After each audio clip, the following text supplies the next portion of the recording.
Chapter 1. Well, Prince, so Genoa and Lucca are now just family estates of the Buonapartes. But I warn you, if you don't tell me that this means war, if you still try to defend the infamies and horrors perpetrated by that Antichrist, I really believe he is Antichrist, I will have nothing more to do with you, and you are no longer my friend, no longer my faithful slave, as you call yourself. But how do you do? I see I have frightened you. Sit down and tell me all the news. It was in July, 1805, and the speaker was a well-known Anna Pavlovna, Scherer, maid of honor and favorite of the Empress Maria Fedorovna. With these words she greeted Prince Vasily Kuragin, a man of high rank and importance, who was the first to arrive at her reception. Anna Pavlovna had had a cough for some days. She was, as she said, suffering from la grippe being then a new word in St. Petersburg, used only by the elite. All her invitations, without exception, written in French and delivered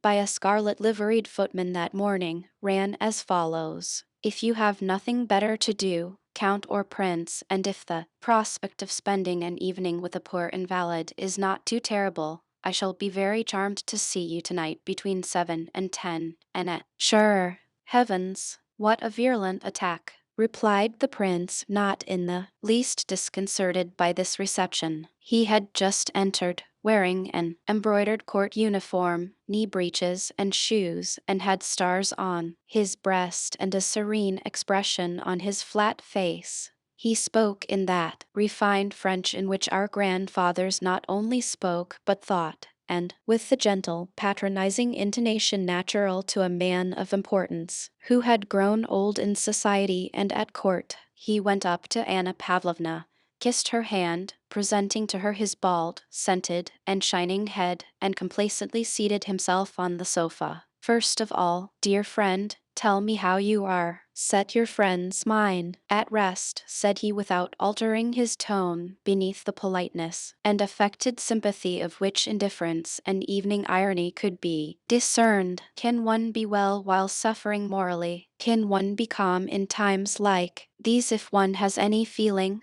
Said Anna Pavlovna. You are staying the whole evening, I hope, and the fete at the English ambassador's? Today is Wednesday. I must put in an appearance there, said the prince. My daughter is coming for me to take me there. I thought today's fete had been cancelled. I confess all these festivities and fireworks are becoming wearisome. If they had known that you wished it, the entertainment would have been put off, said the prince, who, like a wound-up clock, by force of habit, said things he did not even wish to be believed.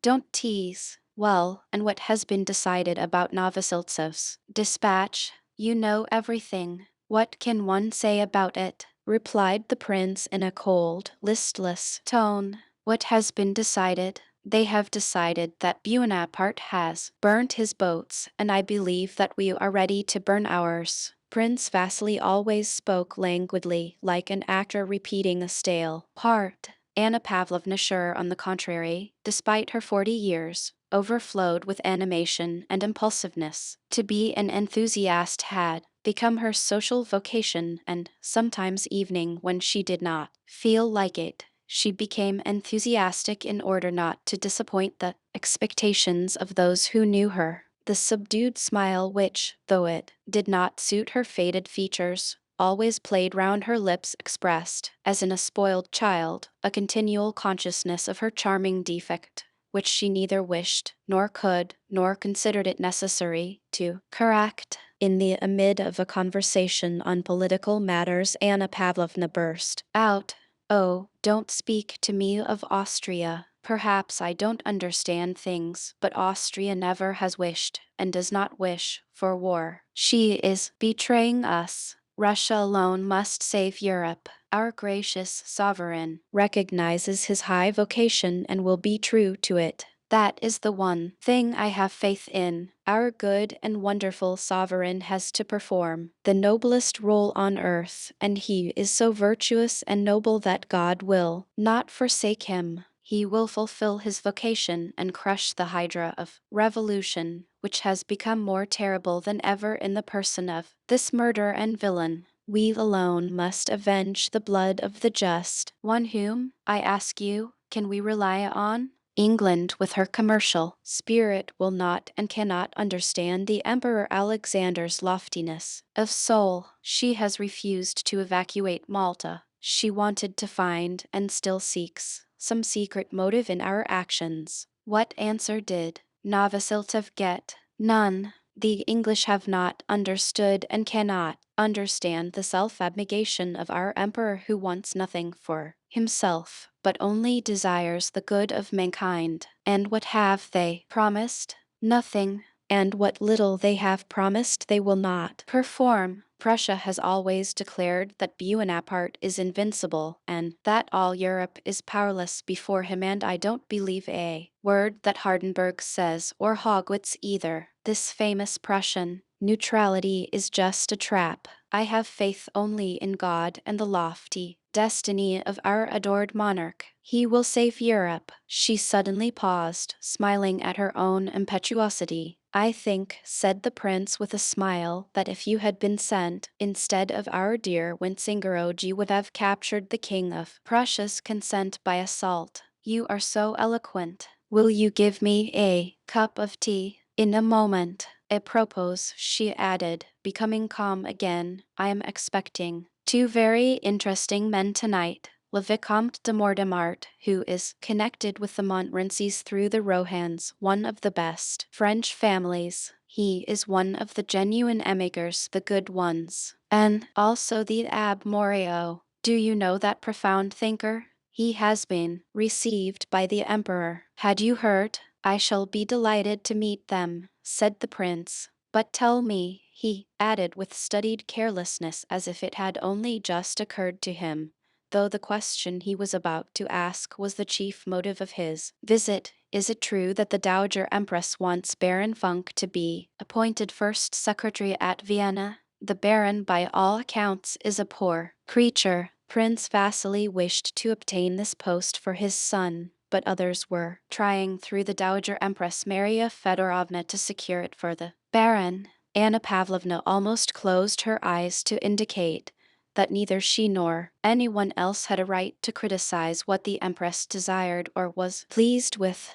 Baron Funk has been recommended to the Dowager Empress by her sister, was all she said, in a dry and mournful tone. As she named the Empress, Anna Pavlovna's face suddenly assumed an expression of profound and sincere devotion and respect mingled with sadness, and this occurred every time she mentioned her illustrious patroness. She added that Her Majesty had deigned to show Baron Funk beaucoup d'estime, and again her face clouded over with sadness. The prince was silent and looked indifferent, but, with the womanly and courtier-like quickness and tact habitual to her, Anna Pavlovna wished both to rebuke him for daring to speak he had done of a man recommended to the Empress, and at the same time to console him. So she said, now about your family. Do you know that since your daughter came out everyone has been enraptured by her? They say she is amazingly beautiful. The prince bowed to signify his respect and gratitude. I often think, she continued after a short pause, drawing nearer to the prince and smiling amiably at him as if to show that political and social topics were ended and the time had come for intimate conversation. I often think how unfairly sometimes the joys of life are distributed. Why has fate given you two such splendid children? I don't speak of Anatole, your youngest. I don't like him, she added in a tone admitting of no rejoinder and raising her eyebrows. Two such charming children. And really you appreciate them less than anyone, and so you don't deserve to have them. And she smiled her ecstatic smile. I can't help it, said the prince. Lavater would have said I lack the bump of paternity. Don't joke. I mean to have a serious talk with you. Do you know I am dissatisfied with your younger son? Between ourselves, and her face assumed its melancholy expression. He was mentioned at Her Majesty's, and you were pity. The prince answered nothing, but she looked at him significantly, awaiting a reply. He frowned. What would you have me do? He said at last. You know I did all a father could for their education, and they have both turned out fools. Hippolyte is at least a quiet fool, but Anatole is an active one. That is the only difference between them. He said this smiling in a way more natural and animated than usual, so that the wrinkles round his mouth very clearly revealed something unexpectedly coarse and unpleasant. And why are children born to such men as you? If you were not a father, there would be nothing I could reproach you with, said Anna Pavlovna, looking up pensively. I am your faithful slave, and to you alone I can confess that my children are the bane of my life. It is the cross I have to bear. That is how I explain it to myself. It can't be helped. He said no more, but expressed his resignation to cruel fate by a gesture. Anna Pavlovna meditated. Have you never thought of marrying your prodigal son Anatole? She asked. They say old maids have a mania for matchmaking, and though I don't feel that weakness in myself as yet, I know a little person who is very unhappy with her father. She is a relation of yours, Princess Mary Balkanskaya. Prince Vasily did not reply, though, with the quickness of memory and perception befitting a man of the world, he indicated by a movement of the head that he was considering this information. Do you know, he said at last, evidently unable to check the sad current of his thoughts, that Anatole is costing me 40,000 rubles a year, and he went on after a pause, what will it be in 5 years if he goes on like this? Soon he added, that's what we fathers have to put up with. Is this princess of yours rich? Her father is very rich and stingy. He lives in the country. He is the well-known Prince Bolkonsky who had to retire from the army under the late emperor and was nicknamed the King of Prussia. He is very clever, but eccentric and a bore. The poor girl is very unhappy. She has a brother. I think you know him. He married Lise Manin lately. He is an aide-de-camp of Kutuzov's and will be here tonight. Listen, dear Annette, said the prince, suddenly taking Anna Pavlovna's hand and for some reason drawing it downwards. Arrange that affair for me, and I shall always be your most devoted slave with an F, as a village elder of mine writes in his reports. She is rich and of good family, and that's all I want. And with the familiarity and easy grace peculiar to him, he raised the maid of honor's hand to his lips, kissed it, and swung it to and fro as he lay back in his armchair, looking in another direction. Attend us, said Anna Pavlovna, reflecting, I'll speak to Lise, young Bolkonsky's wife, this very evening, and perhaps the thing can be arranged. Chapter 2. Anna Pavlovna's drawing room was gradually filling. The highest Petersburg society was assembled there, people differing widely in age and character, but alike in the social circle to which they belonged. Prince Vasily's daughter, the beautiful Helene, came to take her father to the ambassador's entertainment. She wore a ball dress and her badge as maid of honor. The youthful little Princess Polkonskaya, known as La Femme la plus séduisante de Petersburg, was also there. She had been married during the previous winter, and being pregnant did not go to any large gatherings, but only to small receptions. Prince Vasily's son, Hippolyte, had come with Mordemart, whom he introduced. The Abbé Morio and many others had also come. The most fascinating woman in Petersburg. To each new arrival Anna Pavlovna said, You have not yet seen my aunt,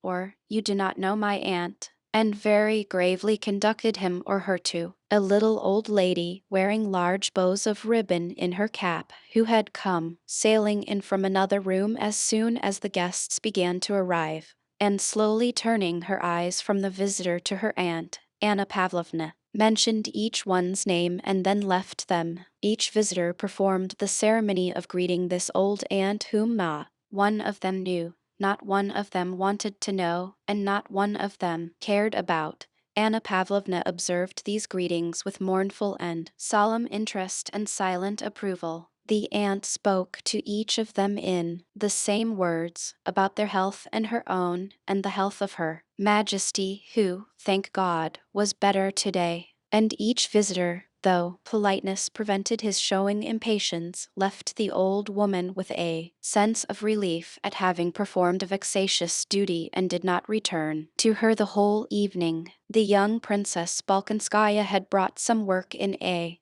gold-embroidered velvet bag. Her pretty little upper lip, on which a delicate dark down was just perceptible, was too short for her Tess, but it lifted all the more sweetly, and was especially charming when she occasionally drew it down to meet the lower lip. As is always the case with a thoroughly attractive woman, her defect, the shortness of her upper lip and her half-open mouth, seemed to be her own special and peculiar form of beauty. Everyone brightened at the sight of this pretty young woman, so soon to become a mother, so full of life and health, and carrying her burden so lightly. Old men and dull dispirited young ones, who looked at her, after being in her company and talking to her a little while, felt as if they too were becoming, like her, full of life and health.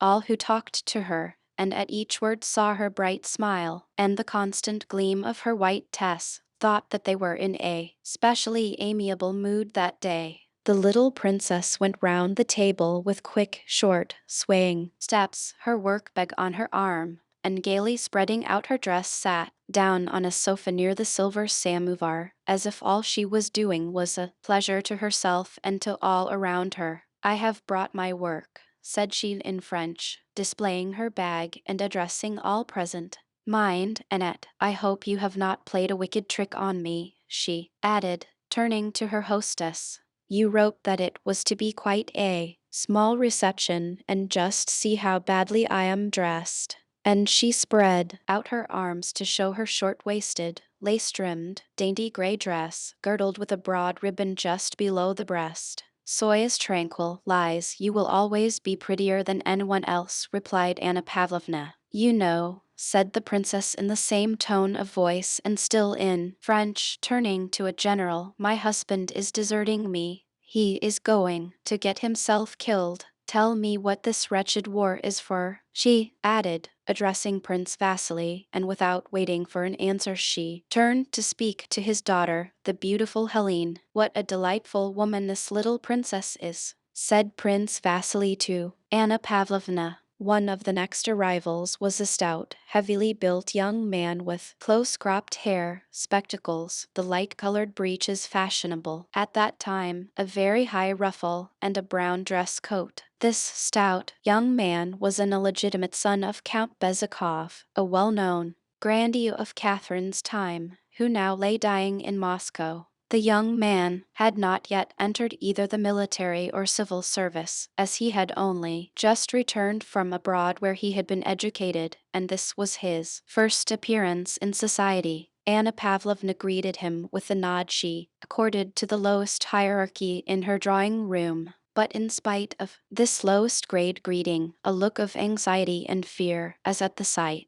of something too large and unsuited to the place, came over her face. When she saw Pierre enter, though he was certainly rather bigger than the other men in the room, her anxiety could only have reference to the clever though shy, but observant and natural expression which distinguished him from everyone else in that drawing-room. "It is very good of you, Monsieur Pierre, to come and visit a poor invalid," said Anna Pavlovna, exchanging an alarmed glance with her aunt as she conducted him to her. Pierre murmured something unintelligible and continued to look round as if in search of something. On his way to the aunt he bowed to the little princess with a pleased smile as to an intimate acquaintance. Anna Pavlovna's alarm was justified, for Pierre turned away from the aunt without waiting to hear her speech about Her Majesty's health. Anna Pavlovna in dismay detained him with the words, "Do you know that Moriho? He is a most interesting man." "Yes, I have heard of his scheme for perpetual peace, and it is very interesting, but hardly feasible." "You think so?" rejoined Anna Pavlovna in order to say something and get away to attend to her duties as hostess. But Pierre now committed a reverse act of impoliteness. First, he had left a lady before she had finished speaking to him, and now he continued to speak to another who wished to get away. With his head bent and his big feet spread apart, he began explaining his reasons for thinking the abb's plan chimerical. "We will talk of it later," said Anna Pavlovna with a smile, and having got rid of this young man who did not know how to behave, she resumed her duties as hostess and continued to listen and watch, ready to help at any point where the conversation may happen to flag.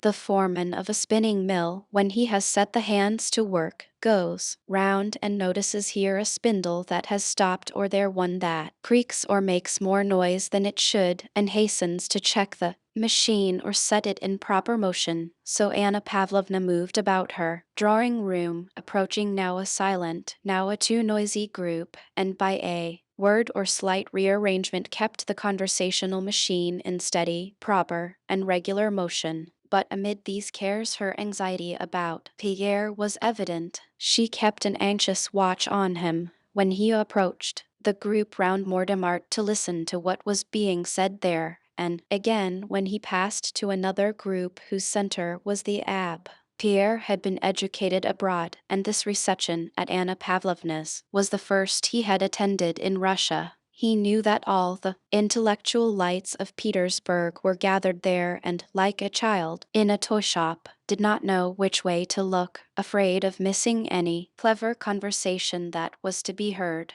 Seeing the self-confident and refined expression on the faces of those present, he was always expecting to hear something very profound. At last he came up to Morio.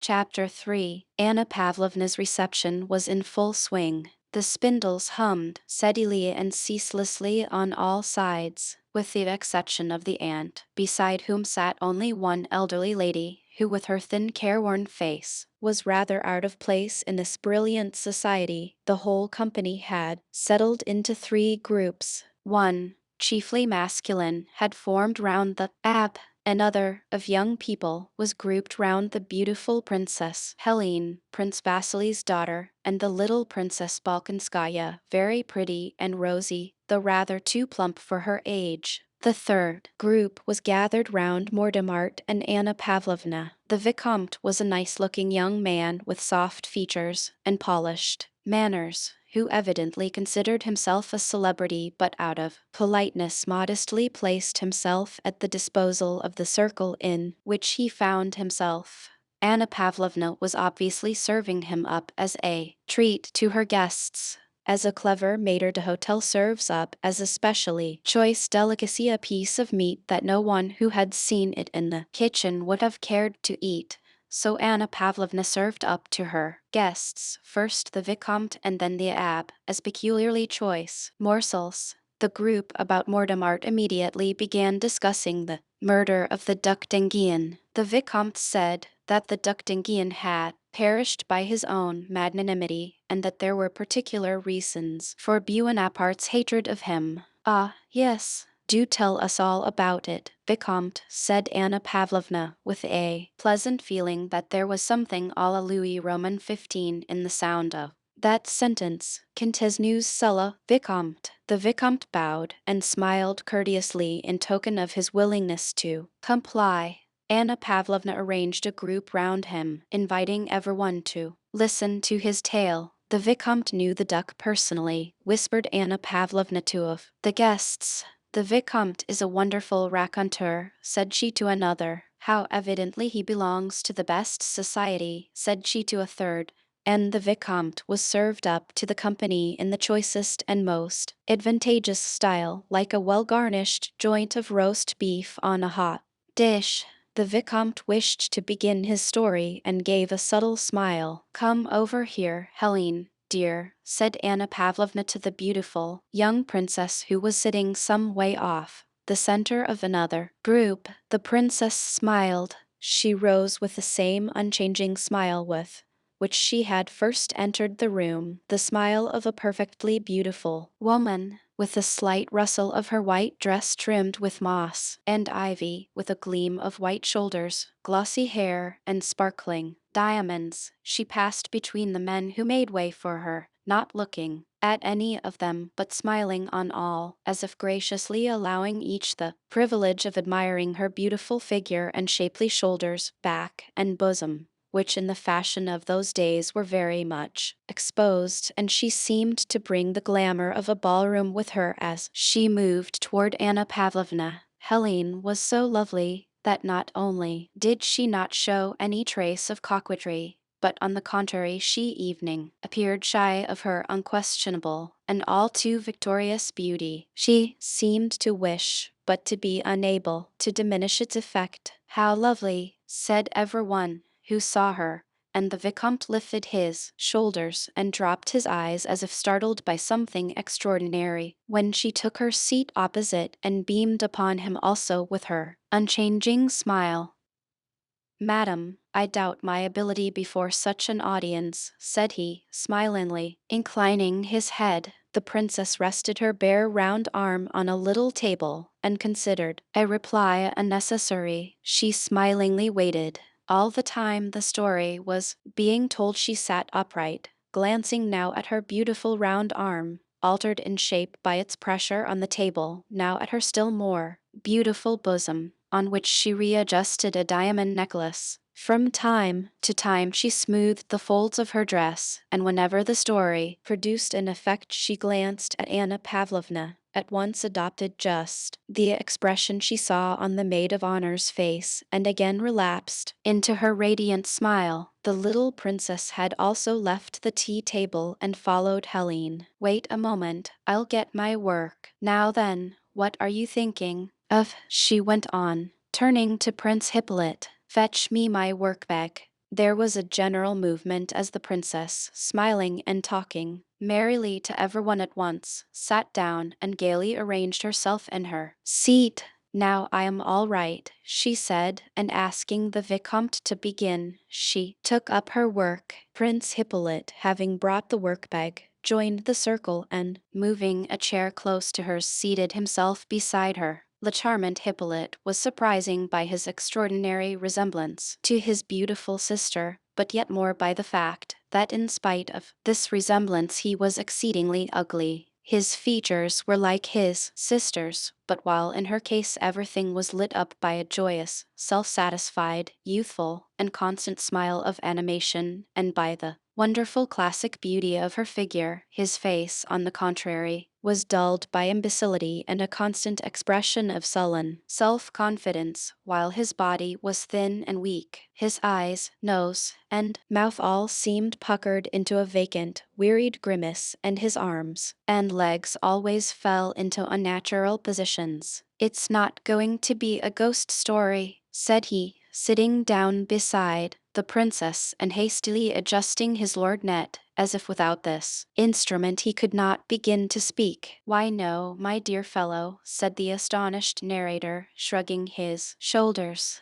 "Because I hate ghost stories," said Prince Hippolyte in a tone which showed that he only understood the meaning of his words after he had uttered them. He spoke with such self-confidence that his hearers could not be sure whether what he said was very witty or very stupid. He was dressed in a dark green dress coat, knee breeches of the color of cuisse de nymphe, effraie, as he called it, shoes, and silk stockings. The Vicomte told his tale very neatly. It was an anecdote, then current, to the effect that the Duc d'Enghien had gone secretly to Paris to visit Mademoiselle Georges, that at her house he came upon Bonaparte, who also enjoyed the famous actress' favors, and that in his presence Napoleon happened to fall into one of the fainting fits to which he was subject, and was thus at the Duc's mercy. The latter spared him, and this magnanimity Bonaparte subsequently repaid by death. The story was very pretty and interesting, especially at the point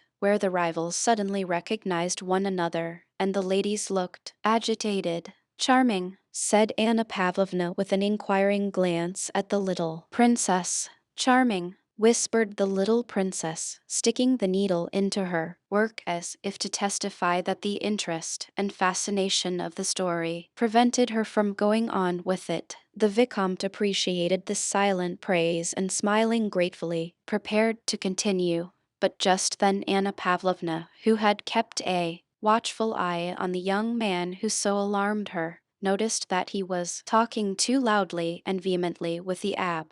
So she hurried to the rescue. Pierre had managed to start a conversation with the abbe about the balance of power, and the latter, evidently interested by the young man's simple-minded eagerness, was explaining his pet theory. Both were talking and listening too eagerly and too naturally, which was why Anna Pavlovna disapproved. The means are the balance of power in Europe and the rights of the people, the abbe was saying. It is only necessary for one powerful nation like Russia, barbaric as she is said to be, to place herself disinterestedly at the head of an alliance having for its object the maintenance of the balance of power of Europe, and it would save the world. But how are you to get that balance? Pierre was beginning. At that moment Anna Pavlovna came up and, looking severely at Pierre, asked the Italian how he stood Russian climate. The Italian's face instantly changed and assumed an offensively affected, sugary expression, evidently habitual to him when conversing with women. I am so enchanted by the brilliancy of the wit and culture of the society, more especially of the feminine society, in which I have had the honor of being received, that I have not yet had time to think of the climate, said he. Chapter 4. Just then another visitor entered the drawing room, Prince Andrew Bolkonsky, the little princess' husband. He was a very handsome young man, of medium height, with firm, clear-cut features. Everything about him, from his weary, bored expression to his quiet, measured step, offered a most striking contrast to his quiet little wife. It was evident that he not only knew everyone in the drawing room, but had found them to be so tiresome that it wearied him to look at or listen to them. And among all these faces that he found so tedious, none seemed to bore him so much as that of his pretty wife. He turned away from her, with a grimace that distorted his handsome face, kissed Anna Pavlovna's hand, and screwing up his eyes scanned the whole company. You are off to the war, Prince, said Anna Pavlovna. General Kutuzov, said Bolkonsky, speaking French and stressing the last syllable of the general's name like a Frenchman, has been pleased to take me as an aide-de-camp. And lies your wife? She will go to the country. Are you not ashamed to deprive us of your charming wife? Andrei, said his wife, addressing her husband in the same coquettish manner in which she spoke to other men. The Vicomte has been telling us such a tale about Mademoiselle George and Buonaparte. Prince Andrew screwed up his eyes and turned away. Pierre, who from the moment Prince Andrew entered the room had watched him with glad, affectionate eyes, now came up and took his arm. Before he looked round, Prince Andrew frowned again, expressing his annoyance with whoever was touching his arm. But when he saw Pierre's beaming face he gave him an unexpectedly kind and pleasant smile. There now, so you, too, are in the great world, said he to Pierre. I knew you would be here, replied Pierre. I will come to supper with you. May I? He added in a low voice so as not to disturb the Vicomte, who was continuing his story. No, impossible, said Prince Andrew, laughing and pressing Pierre's hand to show that there was no need to ask the question. He wished to say something more, but at that moment Prince Vasily and his daughter got up to go, and the two young men rose to let them pass. You must excuse me, dear Vicomte, said Prince Vasily to the Frenchman, holding him down by the sleeve in a friendly way to prevent his rising. This unfortunate fate at the ambassador's deprives me of a pleasure and obliges me to interrupt you. I am very sorry to leave your enchanting party, said he,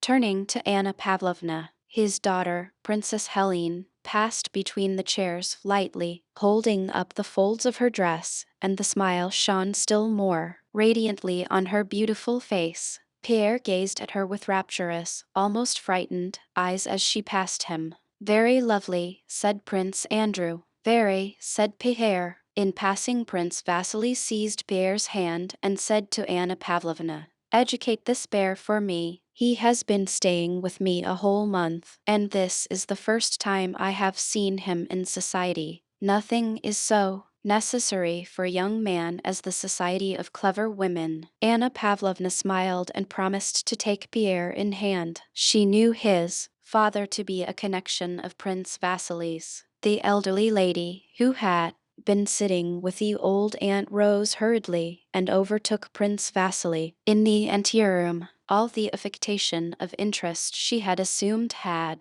left her kindly and tear-worn face, and it now expressed only anxiety and fear. "How about my son Boris, Prince?" said she, hurrying after him into the anteroom. "I can't remain any longer in Petersburg. Tell me what news I may take back to my poor boy." Although Prince Vasily listened reluctantly and not very politely to the elderly lady, evening betraying some impatience, she gave him an ingratiating and appealing smile, and took his hand that he may not go away. "What would it cost you to say a word to the emperor, and then he would be transferred to the guards at once?" said she. "Believe me, Princess, I am ready to do all I can," answered Prince Vasily, "but it is difficult for me to ask the emperor. I should advise you to appeal to Rumyantsev through Prince Golitsyn. That would be the best way." The elderly lady was a Princess Strubitskaya, belonging to one of the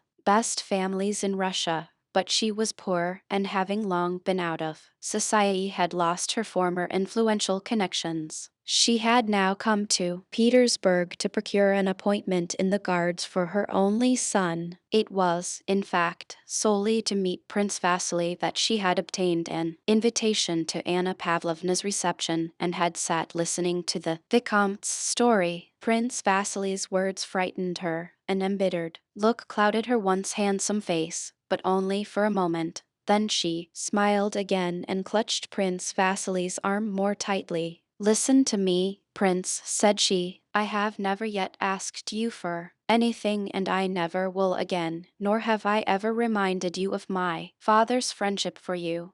But now I entreat you for God's sake to do this for my son, and I shall always regard you as a benefactor," she added hurriedly. "No, don't be angry, but promise." "I have asked Golitsyn, and he has refused." "Be the kind-hearted man you always were," she said, trying to smile though tears were in her eyes. "Papa, we shall be late," said Princess Helene, turning her beautiful head and looking over her classically molded shoulder as she stood waiting by the door. Influence in society, however, is a capital which has to be economized if it is to last. Prince Vasily knew this, and having once realized that, if he asked on behalf of all who begged of him, he would soon be unable to ask for himself, he became chary of using his influence. But in Princess Strubitskaya's case he felt, after her second appeal, something like qualms of conscience. She had reminded him of what was quite true. He had been indebted to her father for the first steps in his career. Moreover, he could see by her manners that she was one of those women, mostly mothers, who, having once made up their minds, will not rest until they have gained their end, and are prepared, if necessary, to go on insisting day after day and hour after hour and evening to make scenes. This last consideration moved him. "My dear Anna Mikhailovna," said he with his usual familiarity and weariness of tone, "it is almost impossible for me to do what you ask. But to prove my devotion to you and how I respect your father's memory, I will do the impossible. Your son shall be transferred to the guards. Here is my hand on it. Are you satisfied? My dear benefactor, this is what I expected from you. I knew your kindness." He turned to go. "Wait, just a word. When he has been transferred to the guard," she faltered, "you are on good terms with Michael Illarionovich Kutuzov. Recommend Boris to him as adjutant. Then I shall be at rest." And then Prince Vasily smiled. "No, I won't promise that. You don't know how Kutuzov is pestered since his appointment as commander-in-chief. He told me himself that all the Moscow ladies have conspired to give him all their sons as adjutants. No, but do promise. I won't let you go, my dear benefactor. Papa, said his beautiful daughter in the same tone as before, we shall be late. Well, au revoir, goodbye. You hear her? Then tomorrow you will speak to the emperor, certainly. But about Kutuzov, I don't promise. Do promise, Vasily, cried Anna Mikhailovna as he went, with the smile of a coquettish girl, which at one time probably came naturally to her, but was now very ill-suited to her careworn face. Apparently she had forgotten her age and by force of habit employed all the old feminine arts. But as soon as the prince had gone her face resumed its former cold, artificial expression. She returned to the group where the Vicomte was still talking, and again pretended to listen, while waiting till it would be time to leave. Chapter 5. And what do you think of this latest comedy, The Coronation at Milan? Asked Anna Pavlovna, and of the comedy of the people of Genoa and Lucca laying their petitions before Monsieur Buonaparte, and Monsieur Buonaparte sitting on a throne and granting the petitions of the nations. Adorable. It is enough to make one's head whirl. It is as if the whole world had gone crazy. Prince Andrew looked Anna Pavlovna straight in the face with a sarcastic smile. Jimmy la donne. Guerre qui la touche, asterisk they say he was very fine. When he said that, he remarked, repeating the words in Italian, Dio, mai el ha dato, guai a kai latake, asterisk God has given it to me, let him, who touches it beware. I hope this will prove the last drop that will make the glass run over. Anna Pavlovna continued, the sovereigns will not be able to endure this man who is a menace to everything. The sovereigns? I do not speak of Russia, said the Vicomte, polite but hopeless. The sovereigns, madam, what have they done for Louis Roman 17, for the Queen, or for Madame Elizabeth? Nothing. And he became more animated. And believe me, they are reaping the reward of their betrayal of the Bourbon cause. The sovereigns, why, they are sending ambassadors to compliment the usurper. And sighing disdainfully, he again changed his position. Prince Hippolyte, who had been gazing at the Vicomte for some time through his lorgnette, suddenly turned completely round toward the little princess, and having asked for a needle began tracing the Conde coat of arms on the table. He'd explained this to her with as much gravity as if she had asked him to do it. Baton de gueules, in grêle de gueules desert, Mason Conde, said he. The princess listened, smiling. If Buonaparte remains on the throne of France a year longer, the Vicomte continued, with the air of a man who, in a matter with which he is better acquainted than anyone else, does not listen to others but follows the current of his own thoughts, things will have gone too far. By intrigues, violence, exile, and executions, French society, I mean good French society, will have been forever destroyed. And then he shrugged his shoulders and spread out his hands. Pierre wished to make a remark, for the conversation interested him, but Anna Pavlovna, who had him under observation, interrupted. The Emperor Alexander, said she, with the melancholy which always accompanied any reference of hers to the imperial family, has declared that he will leave it to the French people themselves to choose their own form of government, and I believe that once free from the usurper, the whole nation will certainly throw itself into the arms of its rightful king, she concluded, trying to be amiable to the royalist emigrant. That is doubtful, said Prince Andrew. Monsieur le Vicomte quite rightly supposes that matters have already gone too far. I think it will be difficult to return to the old regime. From what I have heard, said Pierre, blushing and breaking into the conversation, almost all the aristocracy has already gone over to Bonaparte's side. It is the Buonapartists who say that, replied the Vicomte without looking at Pierre. At the present time it is difficult to know the real state of French public opinion. Bonaparte has said so, remarked Prince Andrew with a sarcastic smile. It was evident that he did not like the Vicomte and was aiming his remarks at him, though without looking at him. I showed them the path to glory, but they did not follow it, Prince. Andrew continued after a short silence, again quoting Napoleon's words. I opened my antechambers and they crowded in. I do not know how far he was justified in saying so. Not in the least, replied the Vicomte. After the murder of the duck evening, the most partial ceased to regard him as a hero. If to some people, he went on, turning to Anna Pavlovna, he ever was a hero, after the murder of the duck there was one martyr more in heaven and one hero less on earth. Before Anna Pavlovna and the others had time to smile their appreciation of the Vicomte's epigram, Pierre again broke into the conversation, and, though Anna Pavlovna felt sure he would say something inappropriate, she was unable to stop him. The execution of the Duc d'Enghien, declared Monsieur Pierre, was a political necessity, and it seems to me that Napoleon showed greatness of soul by not fearing to take on himself the whole responsibility of that deed. Dieu, mon Dieu, muttered Anna Pavlovna in a terrified whisper. What, Monsieur Pierre, do you consider that assassination shows greatness of soul? Said the little princess, smiling, and drawing her work nearer to her. Oh, oh, exclaimed several voices. Capital, said Prince Hippolyte in English, and began slapping his knee with the palm of his hand. The Vicomte merely shrugged his shoulders. Pierre looked solemnly at his audience over his spectacles and continued. I say so, he continued desperately, because the Bourbons fled from the revolution, leaving the people to anarchy, and Napoleon alone understood the revolution and quelled it, and so for the general good he could not stop short for the sake of one man's life.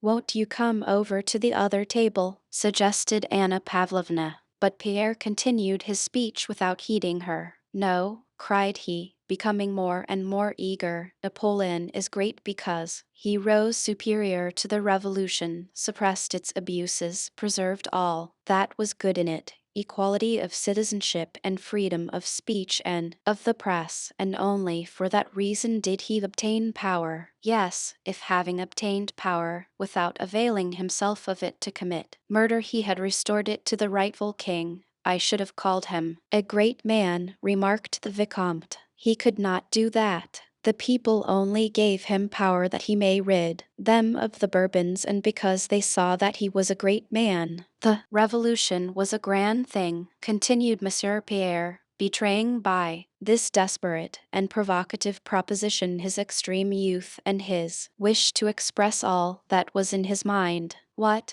Revolution and regicide a grand thing? Well, after that, but won't you come to this other table? Repeated Anna Pavlovna. Rousseau's Contrat Social, said the Vicomte with a tolerant smile. I am not speaking of regicide, I am speaking about ideas. Yes, ideas of robbery, murder, and regicide, again interjected an ironical voice. Those were extremes, no doubt, but they are not what is most important. What is important are the rights of man, emancipation from prejudices, and equality of citizenship, and all these ideas Napoleon has retained in full force. Liberty and equality, said the Vicomte contemptuously, as if at last deciding seriously to prove to this youth how foolish his words were, high-sounding words which have long been discredited. Who does not love liberty and equality? Evening our Savior preached liberty and equality. Have people since the Revolution become happier?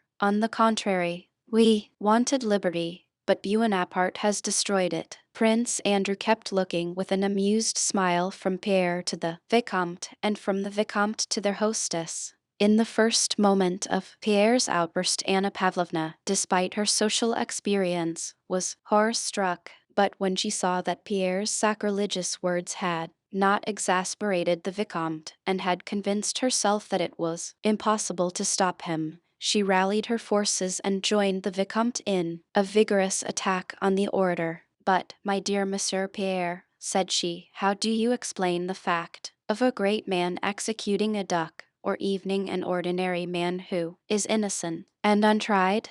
I should like, said the Vicomte, to ask how Monsieur explains the 18th Brumaire. Was not that an impostor? It was a swindle, and not at all like the conduct of a great man, and the prisoners he killed in Africa. That was horrible, said the little princess, shrugging her shoulders. He's a low fellow, say what you will, remarked Prince Hippolyte. Pierre, not knowing whom to answer, looked at them all and smiled.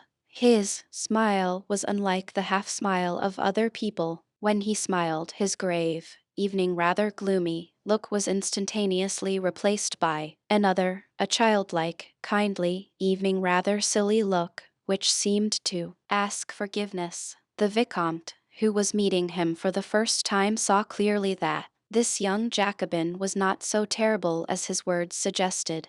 All were silent. How do you expect him to answer you all at once? Said Prince Andrew. Besides, in the actions of a statesman one has to distinguish between his acts as a private person, as a general, and as an emperor. So it seems to me. Yes, yes, of course, Pierre chimed in, pleased at the arrival of this reinforcement. One must admit, continued Prince Andrew, that Napoleon as a man was great on the bridge of Arcola and in the hospital at Jaffa where he gave his hand to the plague-stricken.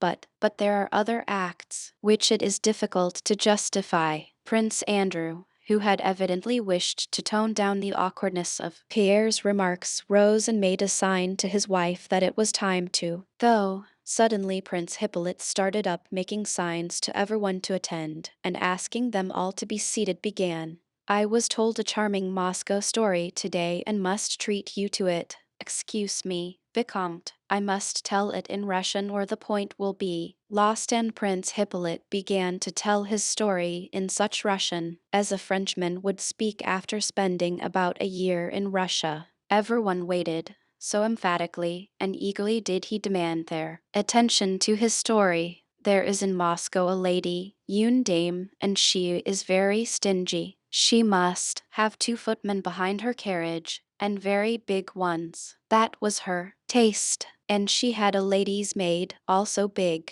She said. Here Prince Hippolyte paused, evidently collecting his ideas with difficulty. She said, oh yes. She said, girl, to the maid, put on a livery, get up behind the carriage, and come with me while I make some calls. Here Prince Hippolyte spluttered, and burst out laughing long before his audience, which produced an effect unfavorable to the narrator. Several persons, among them the elderly lady and Anna Pavlovna, did however smile. She went. Suddenly there was a great wind. The girl lost her hat and her long hair came down. Here he could contain himself no longer, and went on, between gasps of laughter, and the whole world knew, and so the anecdote ended. Though it was unintelligible why he had told it, or why it had to be told in Russian, still Anna Pavlovna and the others appreciated Prince Hippolyte's social tact in so agreeably ending Pierre's unpleasant and unamiable outburst. Chapter 6. Having thanked Anna Pavlovna for her charming soiree, the guests began to take their leave. Pierre was ungainly, stout, about the average height, broad, with huge, red hands. He did not know, as the saying is, how to enter a drawing room, and still less how to leave one. That is, how to say something particularly agreeable before going away. Besides this, he was absent-minded. When he rose to go, he took up instead of his own the general's 3-cornered hat and held it, pulling at the plume, till the general asked him to restore it. All his absent-mindedness and inability to enter a room and converse in it was, however, redeemed by his kindly, simple, and modest expression. Anna Pavlovna turned toward him and, with a Christian mildness that expressed forgiveness of his indiscretion, nodded and said, I hope to see you again, but I also hope you will change your opinions, my dear Monsieur Pierre. When she said this, he did not reply and only bowed, but again everybody saw his smile, which said nothing, unless perhaps opinions are opinions, but you see what a capital, good-natured fellow I am. And everyone, including Anna Pavlovna, felt this. Prince Andrew had gone out into the hall, and, turning his shoulders to the footman who was helping him on with his cloak, listened indifferently to his wife's chatter with Prince Hippolyte, who had also come into the hall. Prince Hippolyte stood close to the pretty, pregnant princess and stared fixedly at her through his eyeglass. "Go in, Annette, or you will catch cold," said the little princess, taking leave of Anna Pavlovna. "It is settled," she added in a low voice. Anna Pavlovna had already managed to speak to Liz about the match she contemplated between Anatole and the little princess sister-in-law. "I rely on you, my dear," said Anna Pavlovna, also in a low tone. "Write to her, and let me know how her father looks at the matter. Au revoir." And she left the hall. Prince Hippolyte approached the little princess and, bending his face close to her, began to whisper something. Two footmen, the princess and his own, stood holding a shawl and a cloak, waiting for the conversation to finish. They listened to the French sentences, which to them were meaningless, with an air of understanding but not wishing to appear to do so. The princess, as usual, spoke smilingly and listened with a laugh. "I am very glad I did not go to the ambassador's," said Prince Hippolyte, so dull. "It has been a delightful evening, has it not?" "Delightful. They say the ball will be very good," replied the princess, drawing up her downy little lip. "All the pretty women in society will be there." "Not all, for you will not be there, not all," said Prince Hippolyte, smiling joyfully, and snatching the shawl from the footman, whom he evening pushed aside, he began wrapping it round the princess. Either from awkwardness or intentionally, no one could have said which. After the shawl had been adjusted, he kept his arm around her for a long time, as though embracing her. Still smiling, she gracefully moved away, turning and glancing at her husband. Prince Andrew's eyes were closed, so weary and sleepy did he seem. "Are you ready?" he asked his wife, looking past her. Prince Hippolyte hurriedly put on his cloak,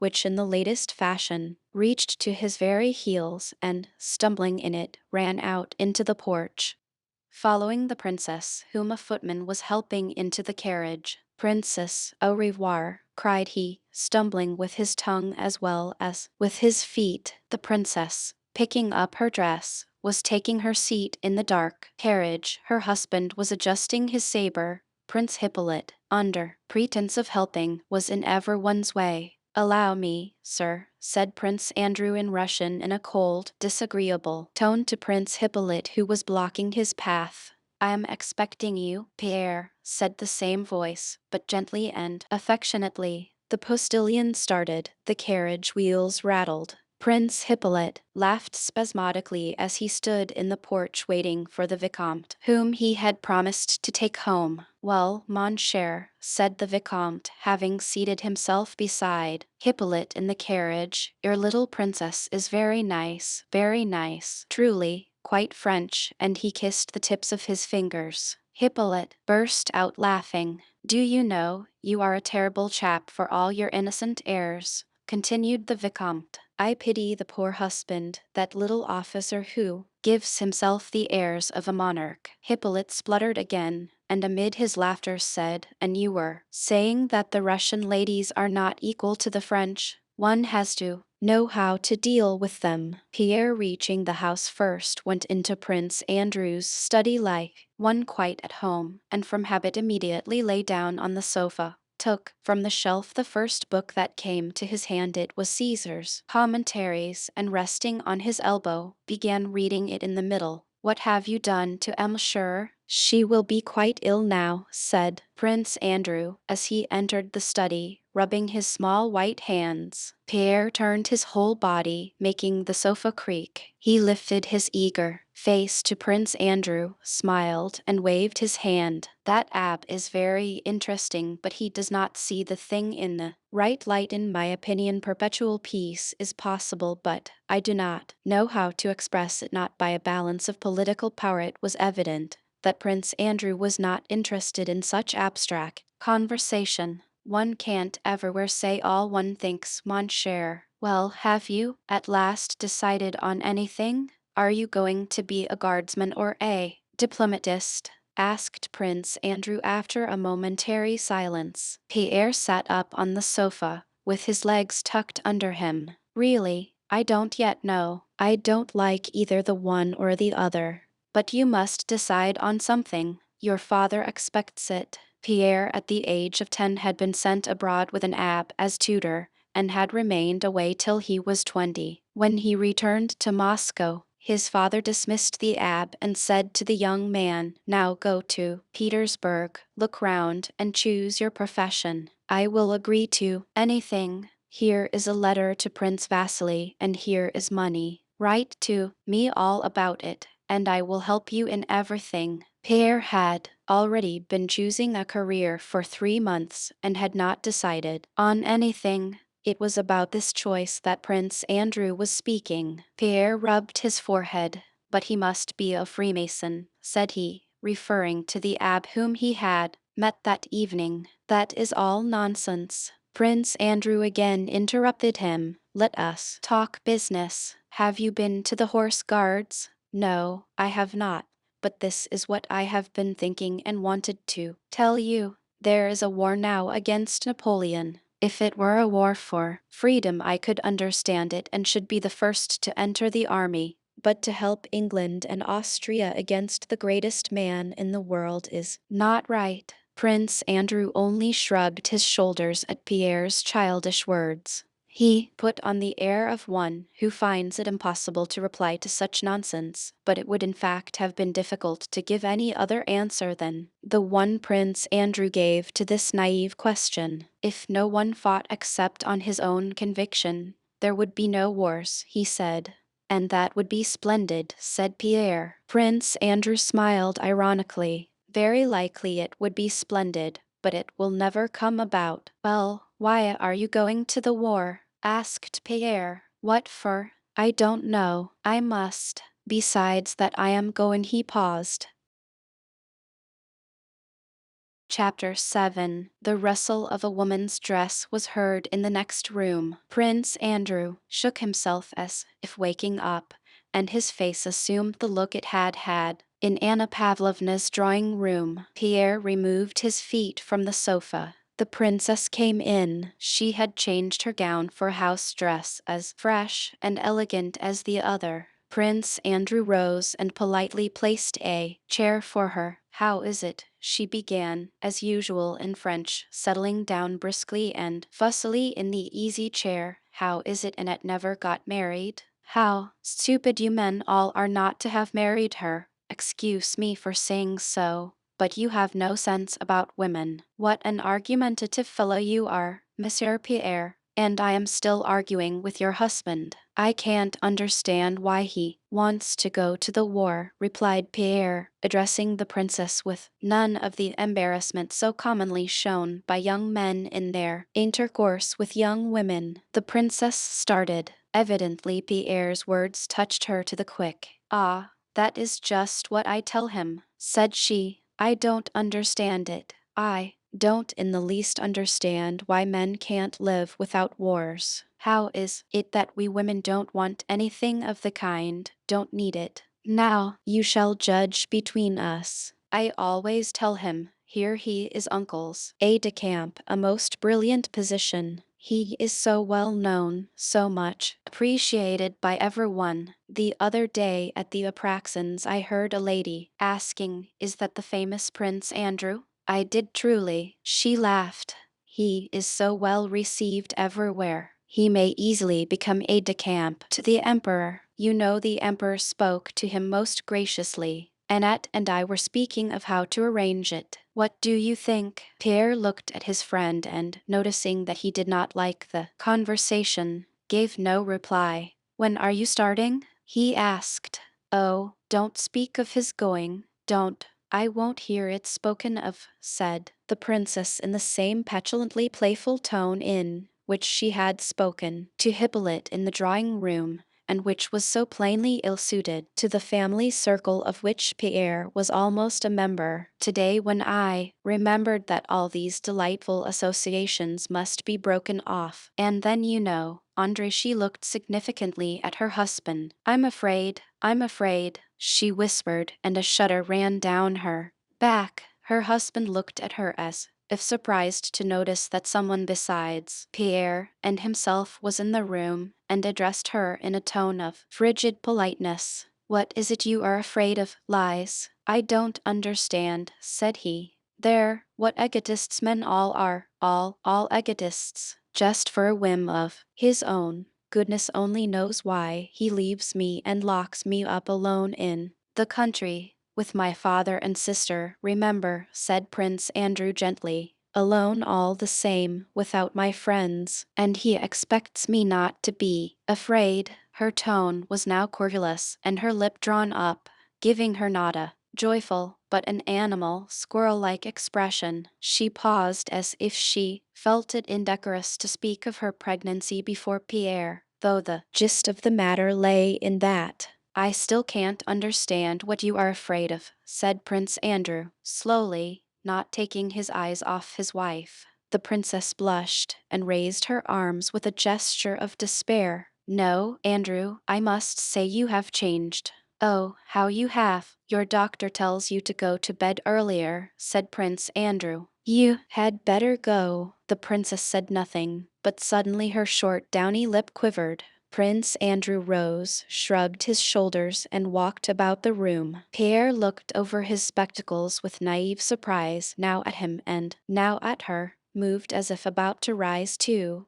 but changed his mind. "Why should I mind Monsieur Pierre being here?" exclaimed the Lil princess suddenly, her pretty face all at once distorted by a tearful grimace. "I have long wanted to ask you, Andrew, why you have changed so to me. What have I done to you? You are going to the war and have no pity for me. Why is it?" "Lies," was all Prince Andrew said, but that one word expressed an entreaty, a threat, and above all conviction that she would herself regret her words. But she went on hurriedly. "You treat me like an invalid or a child. I see it all. Did you behave like that 6 months ago?" "Lies, I beg you to desist," said Prince Andrew still more emphatically. Pierre, who had been growing more and more agitated as he listened to all this, rose and approached the princess. He seemed unable to bear the sight of tears and was ready to cry himself. "Calm yourself, princess. It seems so to you because I assure you, I myself have experienced and so because no, excuse me, an outsider is out of place here. No, don't distress yourself. Goodbye." Prince Andrew caught him by the hand. "No, wait, Pierre. The princess is too kind to wish to deprive me of the pleasure of spending the evening with you." "No, he thinks only of himself," muttered the princess without restraining her angry tears. "Lies," said Prince Andrew dryly, raising his voice to the pitch which indicates that patience is exhausted. Suddenly the angry, squirrel-like expression of the princess' pretty face changed into a winning and piteous look of fear. Her beautiful eyes glanced askance at her husband's face, and her own assumed the timid, deprecating expression of a dog when it rapidly but feebly wags its drooping tail. Mon Dieu," she muttered, and lifting her dress with one hand, she went up to her husband and kissed him on the forehead. Chapter 8. The friends were silent. Neither cared to begin talking. Pierre continually glanced at Prince Andrew. Prince Andrew rubbed his forehead with his small hand. "Let us go and have supper," he said with a sigh, going to the door. They entered the elegant, newly decorated, and luxurious dining room. Everything from the table napkins to the silver, china, and glass bore that imprint of newness found in the households of the newly married. Halfway through supper Prince Andrew leaned his elbows on the table and, with a look of nervous agitation such as Pierre had never before seen on his face, began to talk, as one who has long had something on his mind, and suddenly determines to speak out. "Never, never marry, my dear fellow. That's my advice. Never marry till you can say to yourself that you have done all you are capable of. and until you have ceased to love the woman of your choice and have seen her plainly as she is, or else you will make a cruel and irrevocable mistake. Marry when you are old and good for nothing, or all that is good and noble in you will be lost. It will all be wasted on trifles. Yes, yes, yes. Don't look at me with such surprise. If you marry, expecting anything from yourself in the future, you will feel at every step that for you all is ended, all is closed except the drawing room, where you will be ranged side by side with a court lackey and an idiot. But what's the good?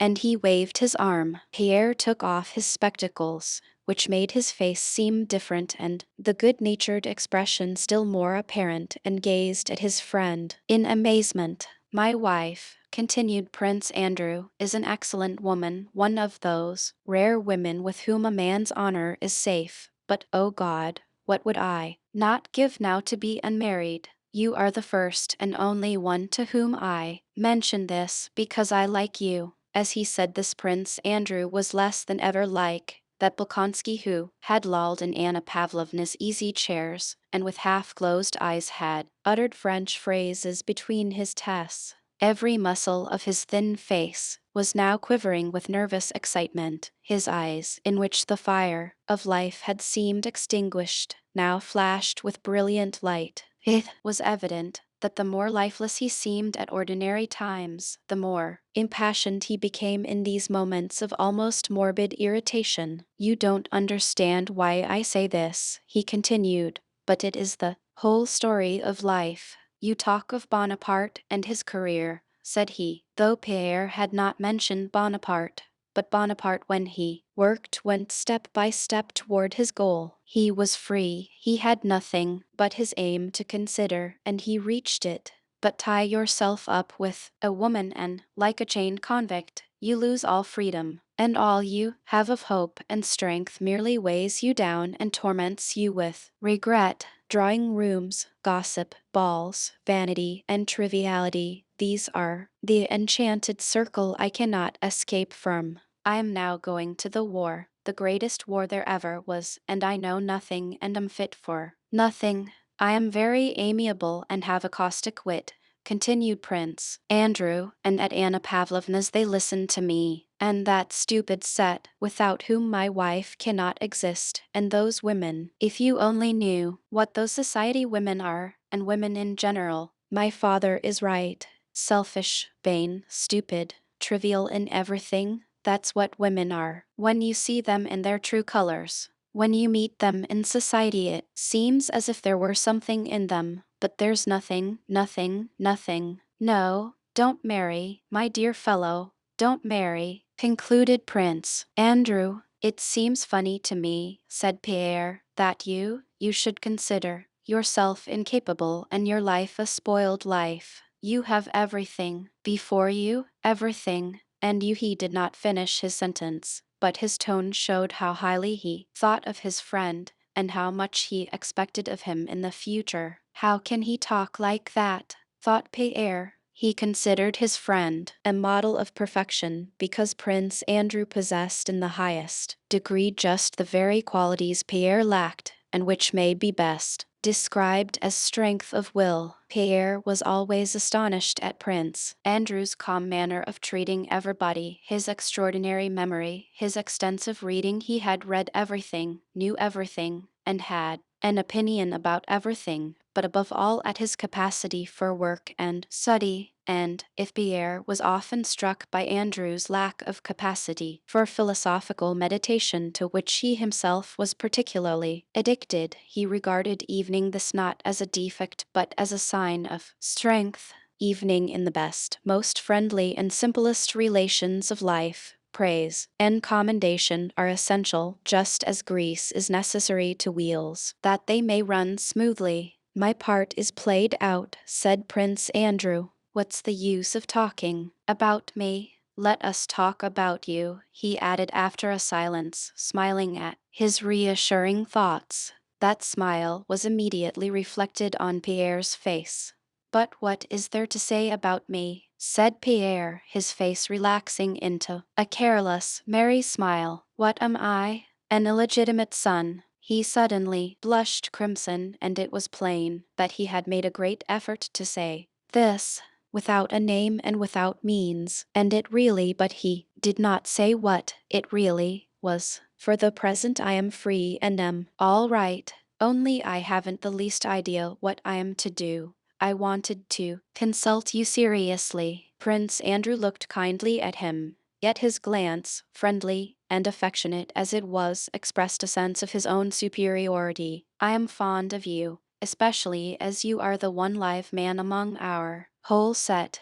Yes, you're all right. Choose what you will, it's all the same. You'll be all right anywhere. But look here, give up visiting those Curigins and leading that sort of life. It suits you so badly, all this debauchery, dissipation, and the rest of it. What would you have, my dear fellow? Answered Pierre, shrugging his shoulders. Women, my dear fellow, women. I don't understand it, replied Prince Andrew. Women who are ill, fout, that's a different matter. But the Curigins set of women, and wine I don't understand. Pierre was staying at Prince Vasily Curigin's and sharing the dissipated life of his son Anatole, the son whom they were planning to reform by marrying him to Prince Andrew's sister. Do you know, said Pierre, as if suddenly struck by a happy thought, seriously, I have long been thinking of it leading such a life I can't decide or think properly about anything. One's head aches and one spends all one's money. Chapter 9. It was past 1 o'clock when Pierre left his friend. It was a cloudless, northern, summer night. Pierre took an open cab intending to drive straight home, but the nearer he drew to the house the more he felt the impossibility of going to sleep on such a night. It was light enough to see a long way in the deserted street, and it seemed more like morning or evening than night. On the way, Pierre remembered that Anatole Kuragin was expecting the usual set for cards that evening, after which there was generally a drinking bout, finishing with visits of a kind Pierre was very fond of. I should like to go to Kuragin's, thought he, but he immediately recalled his promise to Prince Andrew not to go there. Then, as happens to people of weak character, he desired so passionately once more to enjoy that dissipation he was so accustomed to, that he decided to go. The thought immediately occurred to him that his promise to Prince Andrew was of no account, because before he gave it he had already promised Prince Anatole to come to his gathering. Besides, thought he, all such words of honor are conventional things with no definite meaning, especially if one considers that by tomorrow one may be dead, or something so extraordinary may happen to one that honor and dishonor will be all the same. Pierre often indulged in reflections of this sort, nullifying all his decisions and intentions. He went to Kuragin's, reaching the large house near the horse guards' barracks in which Anatole lived. Pierre entered the lighted porch, ascended the stairs, and went in at the open door.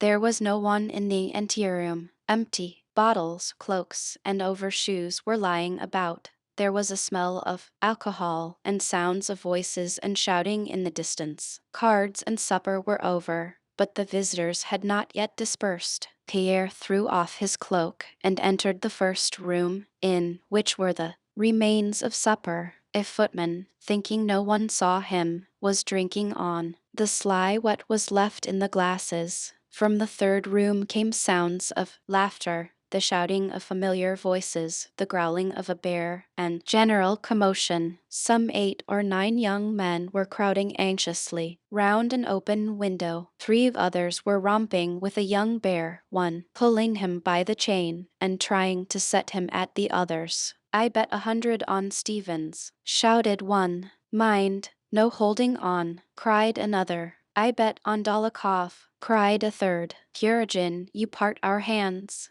There, leave Bruin alone, here's a bet on. At 1 draft, or he loses, shouted a fourth.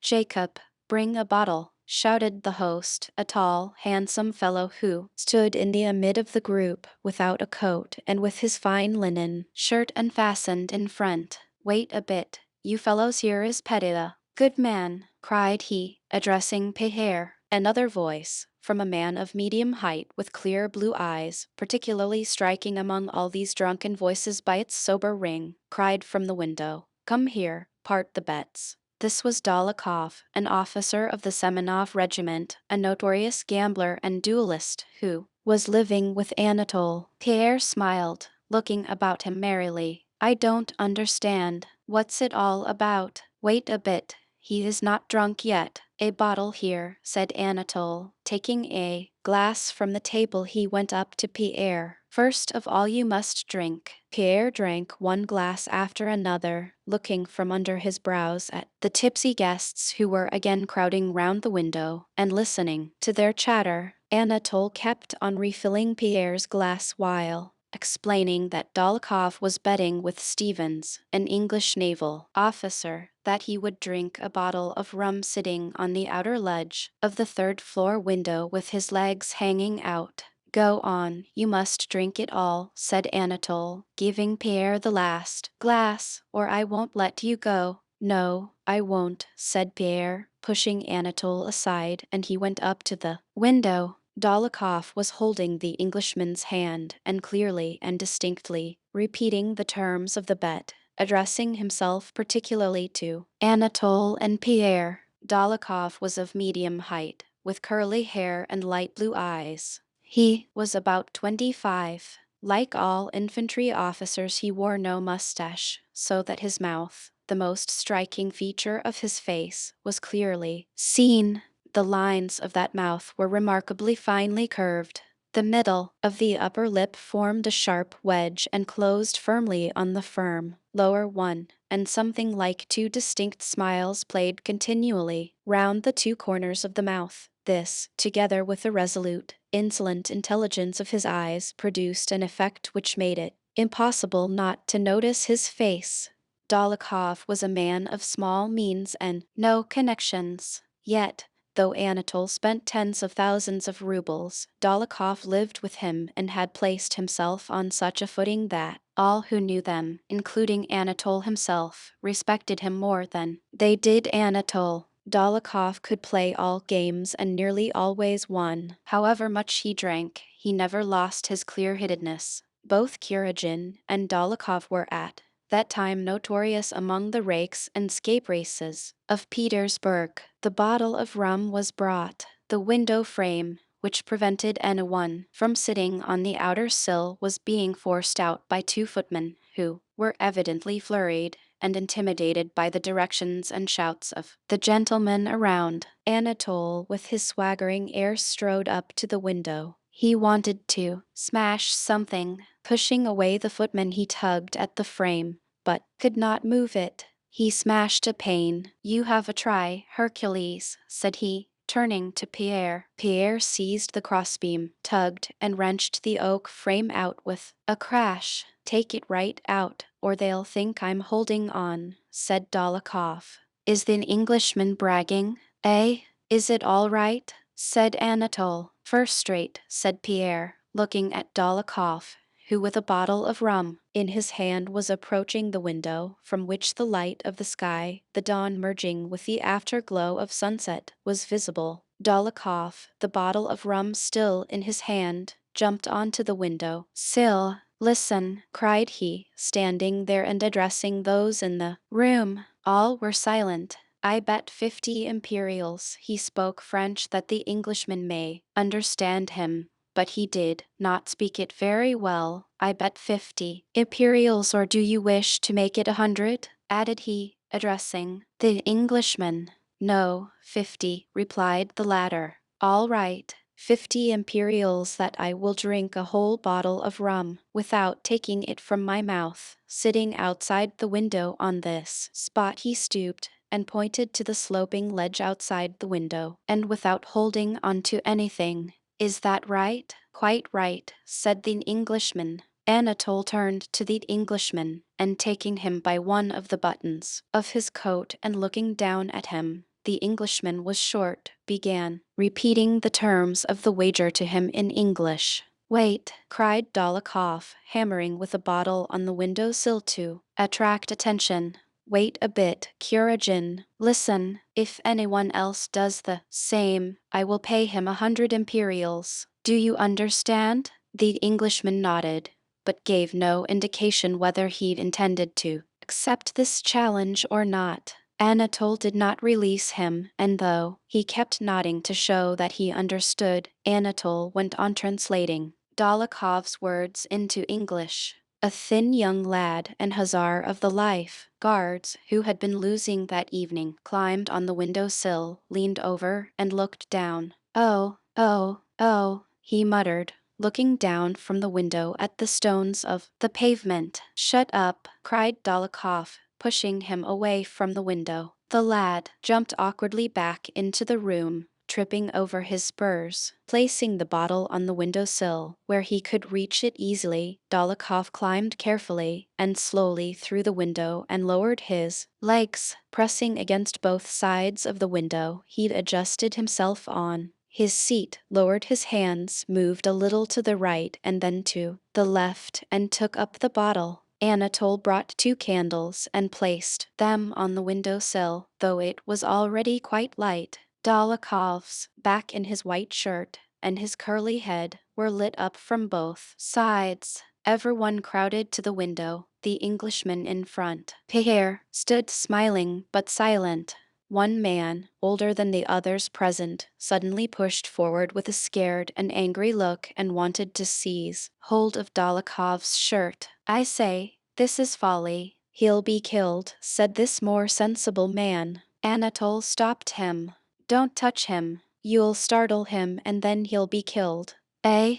What then? Eh? Dólokhov turned round and, again holding on with both hands, arranged himself on his seat. If anyone comes meddling again, said he, emitting the words separately through his thin compressed lips, I will throw him down there. Now, then, saying this he again turned round, dropped his hands, took the bottle, and lifted it to his lips, threw back his head, and raised his free hand to balance himself.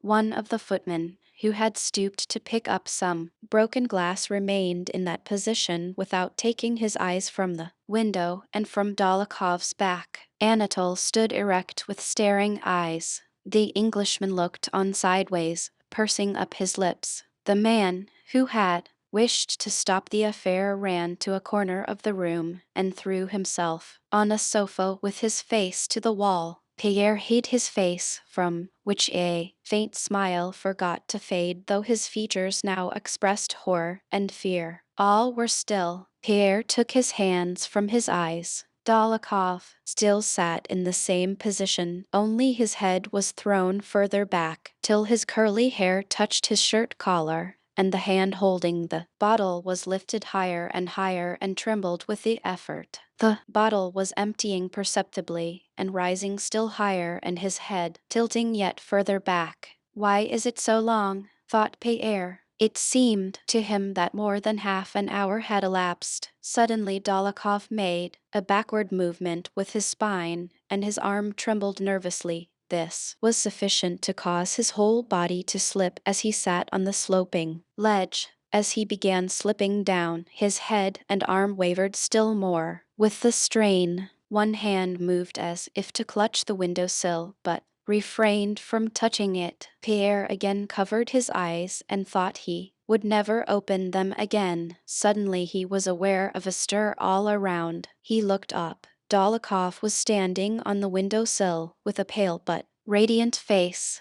It's empty. He threw the bottle to the Englishman, who caught it neatly. Dólokhov jumped down. He smelt strongly of rum. Well done, fine fellow. There's a bet for you. Devil take you, came from different sides. The Englishman took out his purse and began counting out the money. Dólokhov stood frowning and did not speak. Pierre jumped upon the window sill. Gentleman who wishes to bet with me, I'll do the same thing. He suddenly cried, evening without a bet. There, tell them to bring me a bottle. I'll do it. Bring a bottle. Let him do it. Let him do it, said Dólokhov, smiling. What next? Have you gone mad?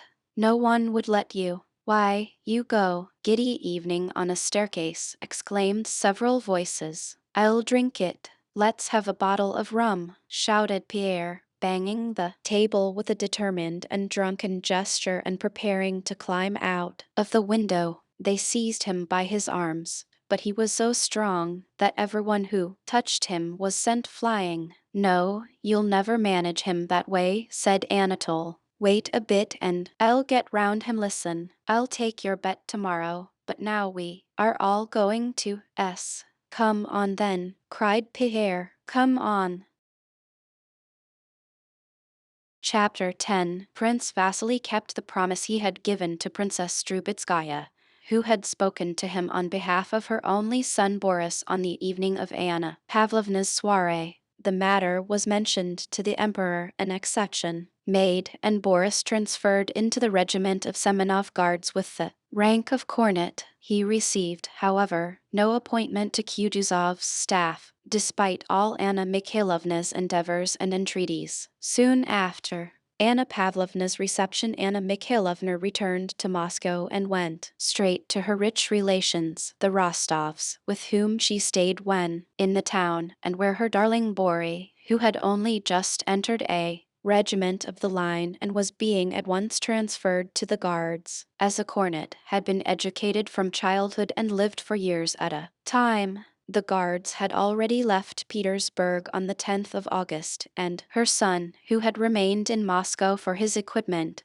was to join them on the march to Radzivilov. It was St. Natalia's Day and the name day of two of the Rostovs, the mother and the youngest daughter, both named Natalie. Ever since the morning, carriages with 6 horses had been coming and going continually, bringing visitors to the Countess Rostova's big house on the Pavarskaya, so well known to all Moscow. The Countess herself and her handsome eldest daughter were in the drawing-room with the visitors, who came to congratulate, and who constantly succeeded one another in relays. The Countess was a woman of about 45, with a thin oriental type of face, evidently worn out with childbearing. She had had 12. A languor of motion and speech resulting from weakness gave her a distinguished air which inspired respect. Princess Anna Mikhailovna Drubetskaya, who was a member of the household, was also seated in the drawing-room, helped to receive and entertain the visitors.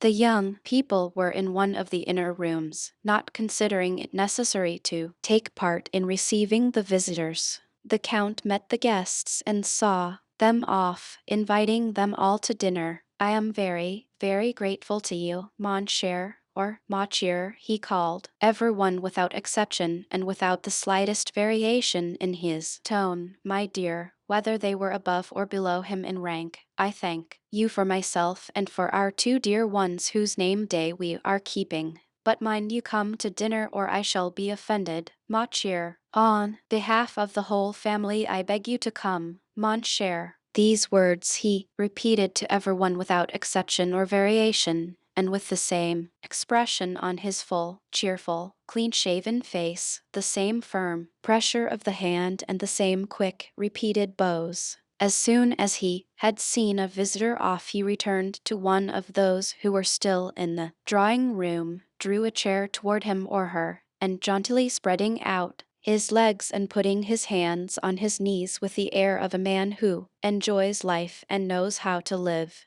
he swayed to and fro with dignity, offered surmises about the weather, or touched on questions of health, sometimes in Russian and sometimes in very bad but self-confident French. Then again, like a man weary but unflinching in the fulfillment of duty, he rose to see some visitors off and, stroking his scanty gray hairs over his bald patch, also asked them to dinner. Sometimes on his way back from the anteroom he would pass through the conservatory and pantry into the large marble dining hall, where tables were being set out for 80 people, and looking at the footmen, who were bringing in silver and china, moving tables, and unfolding damask table linen, he would call Dmitri Vasilovich a man of good family and the manager of all his affairs, and while looking with pleasure at the enormous table, would say, "Well, Dmitri, you'll see that things are all as they should be. That's right.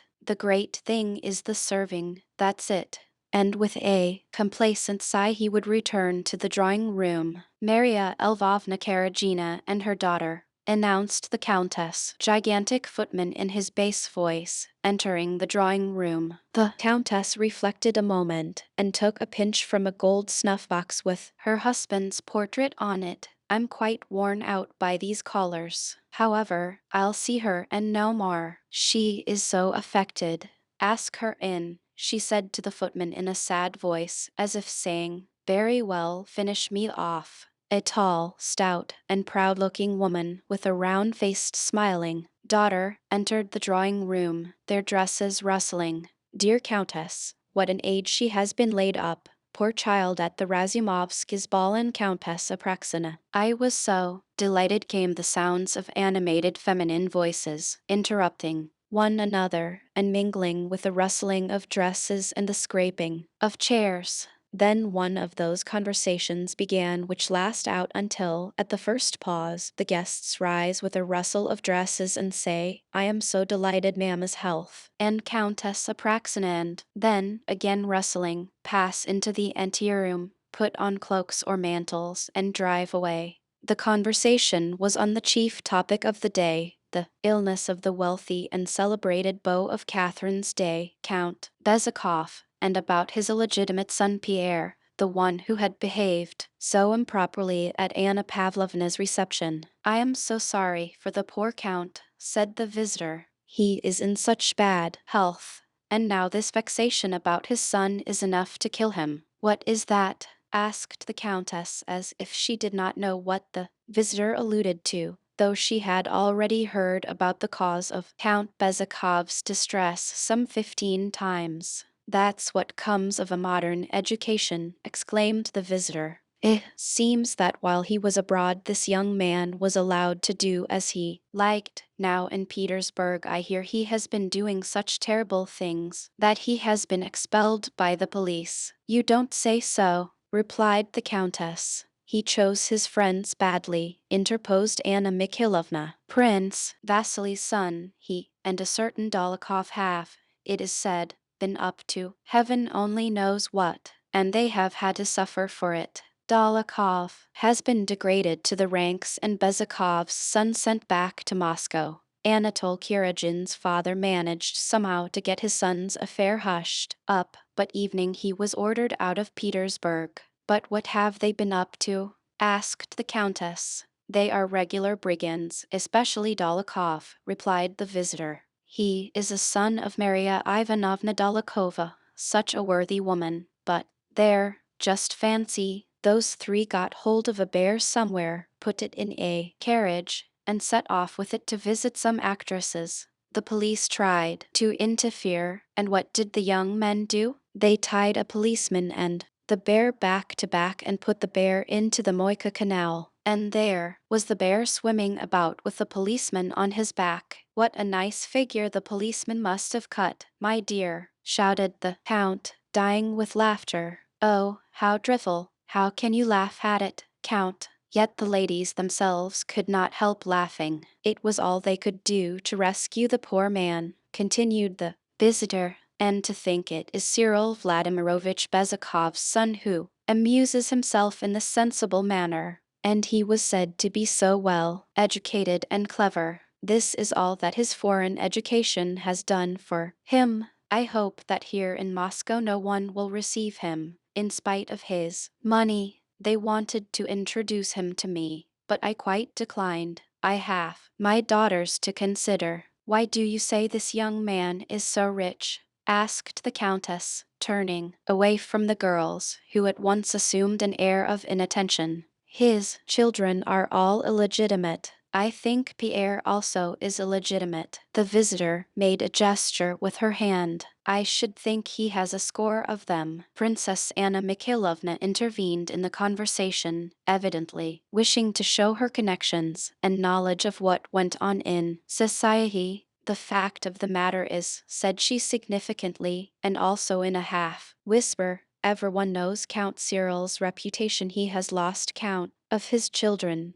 but this Pierre was his favorite. How handsome the old man still was only a year ago, remarked the Countess. I have never seen a handsomer man. He is very much altered now, said Anna Mikhailovna. Well, as I was saying, Prince Vasily is the next heir through his wife, but the Count is very fond of Pierre, looked after his education, and wrote to the Emperor about him, so that in the case of his death, and he is so ill that he may die at any moment, and Dr. Lorraine has come from Petersburg.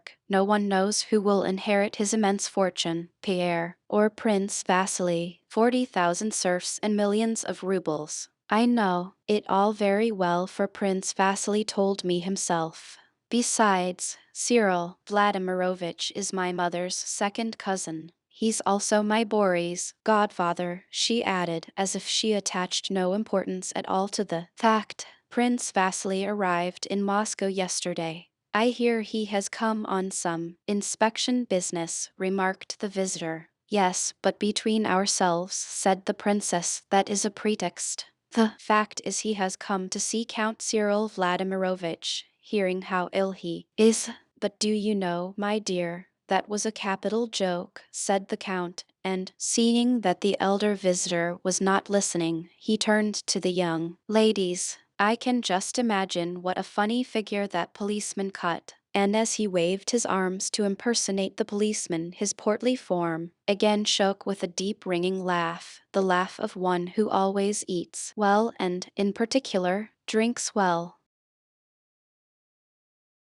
Chapter 11. Silence ensued. The Countess looked at her callers, smiling affably, but not concealing the fact that she would not be distressed if they now rose and took their leave. The visitor's daughter was already smoothing down her dress with an inquiring look at her mother, when suddenly from the next room were heard the footsteps of boys and girls running to the door, and the noise of a chair falling over, and a girl of 13, hiding something in the folds of her short muslin frock, darted in and stopped short in the middle of the room. It was evident that she had not intended her flight to bring her so far. Behind her in the doorway appeared a student with a crimson coat collar, an officer of the guards, a girl of 15, and a plump rosy-faced boy in a short jacket. The Count jumped up and, swaying from side to side, spread his arms wide and threw them round the little girl who had run in. Ah, here she is, he exclaimed, laughing. My pet, whose name day it is. My dear pet, ma chère. There is a time for everything, said the Countess with feigned severity. You spoil her, Ilya, she added, turning to her husband. How do you do, my dear? I wish you many happy returns of your name day, said the visitor. What a charming child, she added, addressing the mother. This black-eyed, wide-mouthed girl, not pretty but full of life, with childish bare shoulders which after her run heaved and shook her bodice, with black curls tossed backward, thin bare arms, little legs in lace-frilled drawers, and feet in low slippers, was just at that charming age when a girl is no longer a child, though the child is not yet a young woman. Escaping from her father, she ran to hide her flushed face in the lace of her mother's mantilla, not paying the least attention to her severe remark, and began to laugh. She laughed, and in fragmentary sentences tried to explain about a doll, which she produced from the folds of her frock. Do you see? My doll Mimi. You see was all Natasha managed to utter to her. Everything seemed funny. She leaned against her mother and burst into such a loud, ringing fit of laughter that evening the prim visitor could not help joining in. Now then, go away and take your monstrosity with you, said the mother, pushing away her daughter with pretended sternness, and turning to the visitor she added, She is my youngest girl, Natasha, raising her face for a moment from her mother's mantilla, glanced up at her through tears of laughter, and again hid her face. The visitor, compelled to look on at this family scene, thought it necessary to take some part in it. Tell me, my dear, said she to Natasha, is Mimi a relation of yours? Daughter, I suppose. Natasha did not like the visitor's tone of condescension to childish things. She did not reply, but looked at her seriously. Meanwhile, the younger generation, Boris, the officer, Anna Mikhailovna's son, Nicholas, the undergraduate, the Count's eldest son, Sonia, the Count's 15-year-old niece, and little Petya, his youngest boy, had all settled down in the drawing room and were obviously trying to restrain within the bounds of decorum the excitement and mirth that shone in all their faces. Evidently in the back rooms from which they had dashed out so impetuously, the conversation had been more amusing than the drawing-room talk of society scandals, the weather, and Countess Apraxina. Now and then they glanced at one another, hardly able to suppress their laughter. The two young men, the student and the officer, friends from childhood, were of the same age and both handsome fellows, though not alike. Boris was tall and fair, and his calm and handsome face had regular, delicate features. Nicholas was short with curly hair and an open expression. Dark hairs were already showing on his upper lip, and his whole face expressed impetuosity and enthusiasm. Nicholas blushed when he entered the drawing room. He evidently tried to find something to say, but failed. Boris, on the contrary, at once found his footing, and related, quietly and humorously, how he had known that doll Mimi when she was still quite a young lady, before her nose was broken, how she had aged during the 5 years he had known her, and how her head had cracked right across the skull. Having said this, he glanced at Natasha. She turned away from him and glanced at her younger brother, who was screwing up his eyes and shaking with suppressed laughter, and unable to control herself any longer. She jumped up and rushed from the room as fast as her nimble little feet would carry her. Boris did not laugh. You were meaning to go out, weren't you, Mamma? Do you want the carrot? He asked his mother with a smile. Yes, yes, go and tell them to get it ready, she answered, returning his smile. Boris quietly left the room and went in search of Natasha.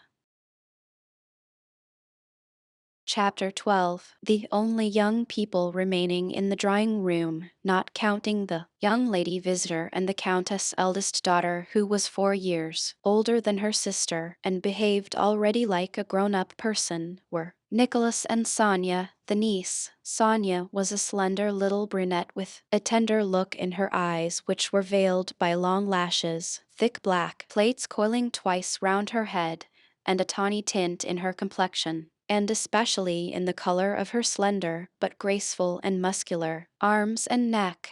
By the grace of her movements, by the softness and flexibility of her small limbs, and by a certain coyness and reserve of manner, she reminded one of a pretty, half-grown kitten which promises to become a beautiful little cat. She evidently considered it proper to show an interest in the general conversation by smiling, but in spite of herself her eyes under their thick long lashes watched her cousin who was going to join the army with such passionate girlish adoration that her smile could not for a single instant impose upon anyone, and it was clear that the kitten had settled down only to spring up with more energy and again play with her cousin as soon as they two could, like Natasha and Boris, escape from the drawing room. Ah yes, my dear, said the Count, addressing the visitor and pointing to Nicholas. His friend Boris has become an officer, and so for friendship's sake he is leaving the university and me, his old father, and entering the military service, my dear. And there was a place and everything waiting for him in the archives department.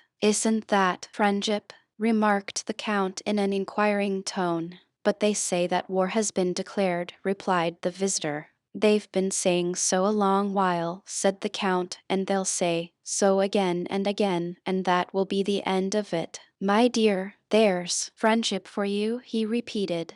He's joining the Hussars. The visitor, not knowing what to say, shook her head. It's not at all from friendship, declared Nicholas, flaring up and turning away as if from a shameful aspersion. It is not from friendship at all. I simply feel that the army is my vocation. He glanced at his cousin and the young lady visitor, and they were both regarding him with a smile of approbation. Schubert, the colonel of the Pavlograd Hussars, is dining with us today. He has been here on leave and is taking Nicholas back with him. It can't be helped, said the Count, shrugging his shoulders and speaking playfully of a matter that evidently distressed him. I have already told you, Papa, said his son, that if you don't wish to let me go, I'll stay. But I know I am no use anywhere except in the army. I am not a diplomat or a government clerk. I don't know how to hide what I feel. As he spoke, he kept glancing with the flirtatiousness of a handsome youth at Sonia and the young lady visitor. The little kitten, feasting her eyes on him, seemed ready at any moment to start her gambols again and display her kittenish nature. All right, said the old Count. He always flares up. This Buonaparte has turned all their heads. They all think of how he rose from an ensign and became emperor. Well, God grant it, he added, not noticing his visitor's sarcastic smile. The elders began talking about Bonaparte. Julie Karagina turned to young Rasov. What a pity you weren't at the Arkarovs on Thursday. It was so dull without you, said she, giving him a tender smile. The young man, flattered, sat down nearer to her with a coquettish smile and engaged the smiling Julie in a confidential conversation, without at all noticing that his involuntary smile had stabbed the heart of Sonia, who blushed and smiled unnaturally. In the amid of his talk, he glanced round at her. She gave him a passionately angry glance, and, hardly able to restrain her tears and maintain the artificial smile on her lips, she got up and left the room. All Nicholas' animation vanished. He waited for the first pause in the conversation, and then, with a distressed face, left the room to find Sonia. How plainly all these young people wear their hearts on their sleeves, said Anna Mikhailovna, pointing to Nicholas as he went out. Cousinage, dangereux voisinage, asterisk, she added. Asterisk, cousinhood is a dangerous neighborhood. Yes, said the Countess, when the brightness these young people had brought into the room had vanished, and as if answering a question no one had put but which was always in her mind. And how much suffering, how much anxiety one has had to go through that we may rejoice in them now. And yet really the anxiety is greater now than the joy. One is always anxious, especially just at this age, so dangerous both for girls and boys. It all depends on the bringing up, remarked the visitor. Yes, you're quite right, continued the Countess. Till now I have always, thank God, been my children's friend and had their full confidence, said she, repeating the mistake of so many parents who imagine that their children have no secrets from them. I know I shall always be my daughter's first confidante, and that if Nicholas, with his impulsive nature, does get into mischief, a boy can't help it. He will, all the same, never be like those Petersburg young men. Yes, they are splendid youngsters, chimed in the Count, who always solved questions that seemed to him perplexing by deciding that everything was splendid. Just fancy, wants to be an hussar. What's one to do, my dear? What a charming creature your younger girl is, said the visitor. A little volcano. Yes, a regular volcano, said the Count. Takes after me. And what a voice she has, though she's my daughter. I tell the truth when I say she'll be a sinner, a second Salamone. We have engaged an Italian to give her lessons. Isn't she too young? I have heard that it harms the voice to train it at that age. Oh no, not at all too young, replied the Count. Why, our mothers used to be married at 12 or 13, and she's in love with Boris already. Just fancy, said the Countess, with a gentle smile, looking at Boris, and went on, evidently concerned with a thought that always occupied her. Now you see if I were to be severe with her and to forbid it, goodness knows what they may be up to. On the sly she meant that they would be kissing, but as it is, I know every word she utters. She will come running to me of her own accord in the evening and tell me everything. Perhaps I spoil her, but really that seems the best plan. With her elder sister I was stricter. Yes, I was brought up quite differently, remarked the handsome elder daughter, Countess Vera, with a smile. But the smile did not enhance Vera's beauty as smiles generally do. On the contrary, it gave her an unnatural, and therefore unpleasant, expression. Vera was good-looking, not at all stupid, quick at learning, was well brought up, and had a pleasant voice. What she said was true and appropriate, yet, strange to say, every one, the visitors and Countess alike, turned to look at her as if wondering why she had said it, and they all felt awkward. People are always too clever with their eldest children and try to make something exceptional of them, said the visitor. What's the good of denying it, my dear? Our dear Countess was too clever with Vera, said the Count. Well, what of that? She's turned out splendidly all the same, he added, winking at Vera. The guests got up and took their leave, promising to return to dinner. What manners!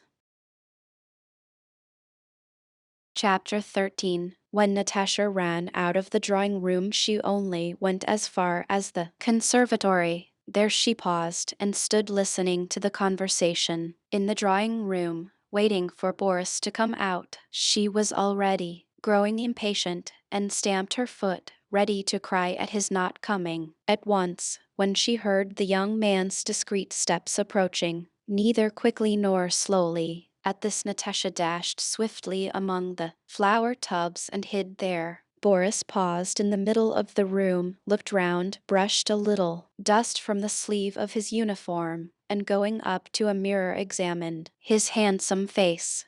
Natasha, very still, peered out from her ambush, waiting to see what he would do. He stood a little while before the glass, smiled, and walked toward the other door. Natasha was about to call him, but changed her mind. Let him look for me, thought she. Hardly had Boris gone than Sonia, flushed, in tears, and muttering angrily, came in at the other door. Natasha checked her first impulse to run out to her, and remained in her hiding place, watching, as under an invisible cap, to see what went on in the world. She was experiencing a new and peculiar pleasure. Sonia, muttering to herself, kept looking round toward the drawing-room door. It opened and Nicholas came in. "Sonia, what is the matter with you? How can you?" said he, running up to her. "It's nothing, nothing. Leave me alone," sobbed Sonia. "Ah, I know what it is." "Well, if you do, so much the better, and you can go back to her." "So, Anya, look here, how can you torture me and yourself like that, for a mere fancy?" said Nicholas, taking her hand. Sonia did not pull it away, and left off crying. Natasha, not stirring, and scarcely breathing, watched from her ambush with sparkling eyes. "What will happen now?" thought she. "Sonia, what is anyone in the world to me? You alone are everything," said Nicholas, "and I will prove it to you. I don't like you to talk like that." "Well, then, I won't. Only forgive me, Sonia." He drew her to him and kissed her. "Oh, how nice," thought Natasha. And when Sonia and Nicholas had gone out of the conservatory, she followed and called Boris to her. "Boris, come here," said she with a sly and significant look. "I have something to tell you. Here, here," and she led him into the conservatory to the place among the tubs where she had been hiding. Boris followed her, smiling. "What is the something?" asked he. She grew confused, glanced round, and seeing the doll she had thrown down on one of the tubs, picked it up. "Kiss the doll," said she. Boris looked attentively and kindly at her eager face, but did not reply. "Don't you want to? Well, then, come here," said she, and went further in among the plants and threw down the doll. "Closer, closer," she whispered. She caught the young officer by his cuffs, and a look of solemnity and fear appeared on her flushed face. "And me? Would you like to kiss me?" she whispered almost inaudibly, glancing up at him from under her brows, smiling,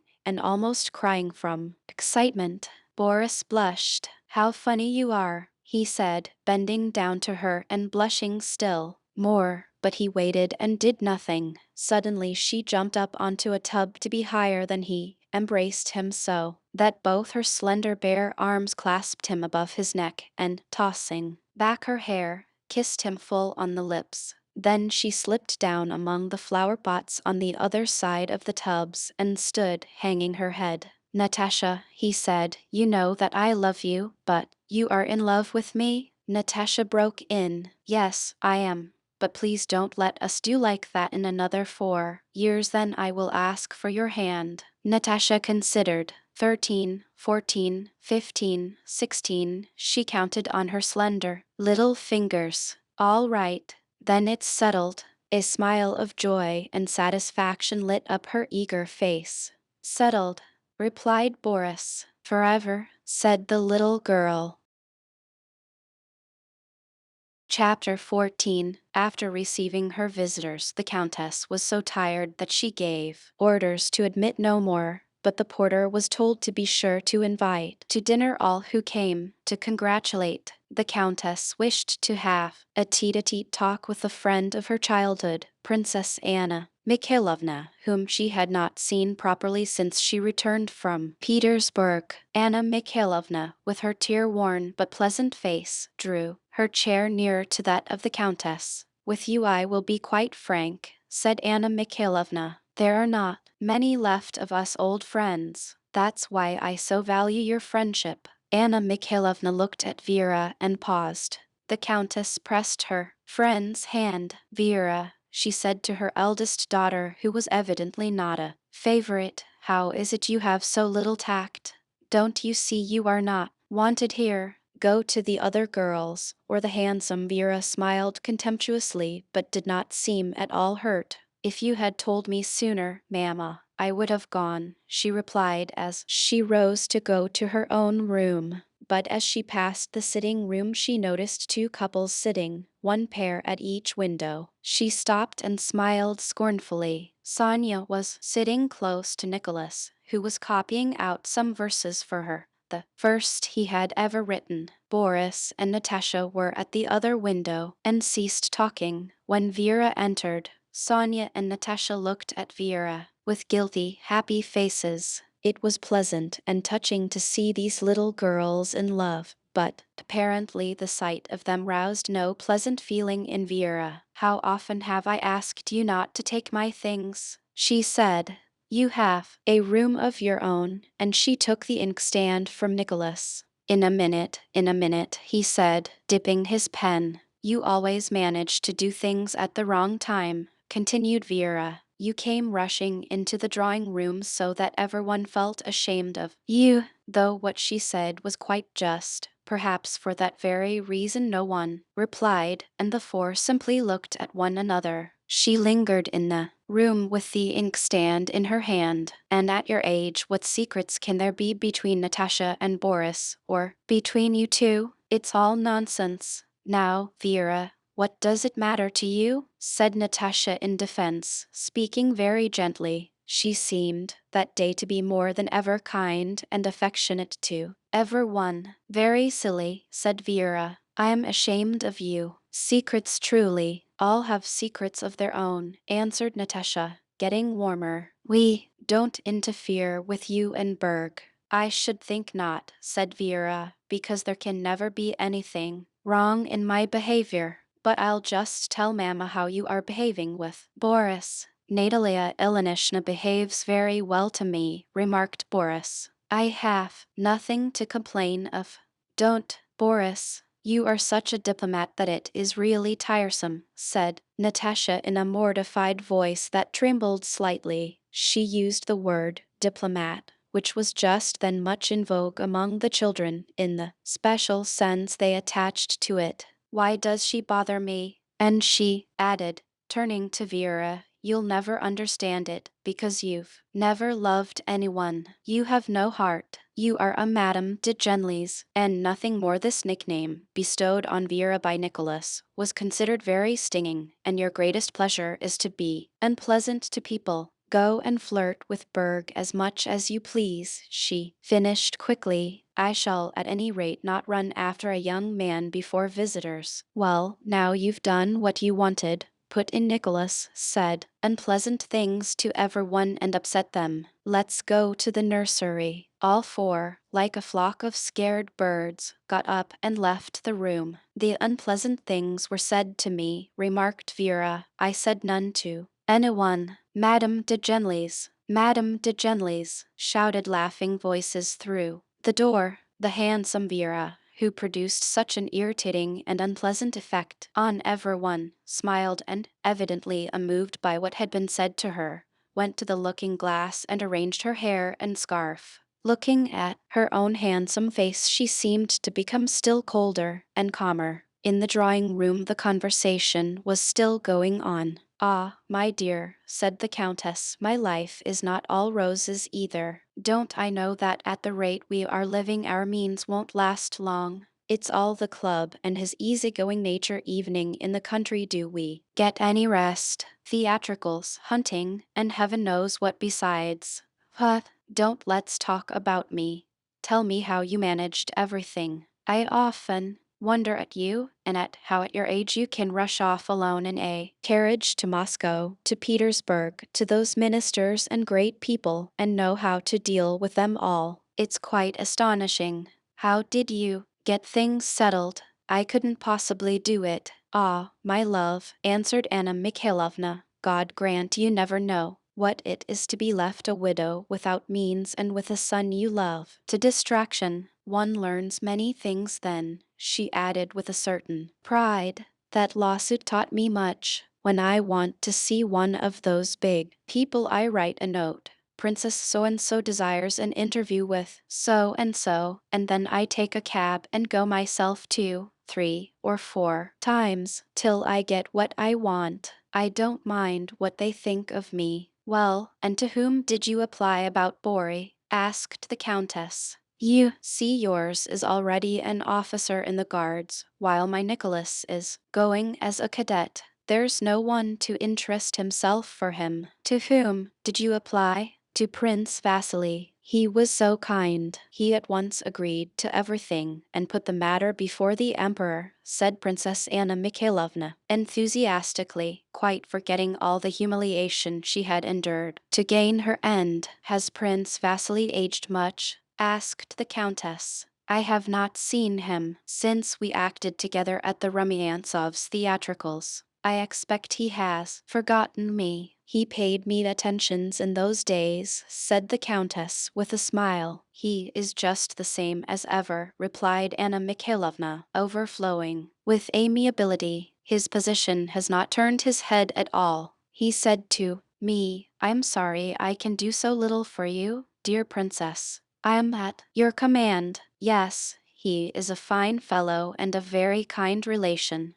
But, Natalie, you know my love for my son. I would do anything for his happiness. And my affairs are in such a bad way that my position is now a terrible one, continued Anna Mikhailovna, sadly, dropping her voice. My wretched lawsuit takes all I have and makes no progress. Would you believe it? I have literally not a penny and don't know how to equip Boris. She took out her handkerchief and began to cry. I need 500 rubles and have only one 25-ruble note. I am in such a state. My only hope now is in Count Cyril Vladimirovich Bezakov. If he will not assist his godson, you know he is Boris' godfather, and allow him something for his maintenance, all my trouble will have been thrown away. I shall not be able to equip him. The Countess' eyes filled with tears and she pondered in silence. I often think, though perhaps it's a sin, said the princess, that here lives Count Cyril Vladimirovich Bezakov so rich, all alone, that tremendous fortune, and what is his life worth? It's a burden to him, and Boris' life is only just beginning. Surely he will leave something to Boris, said the Countess. Heaven only knows, my dear. These rich grandees are so selfish.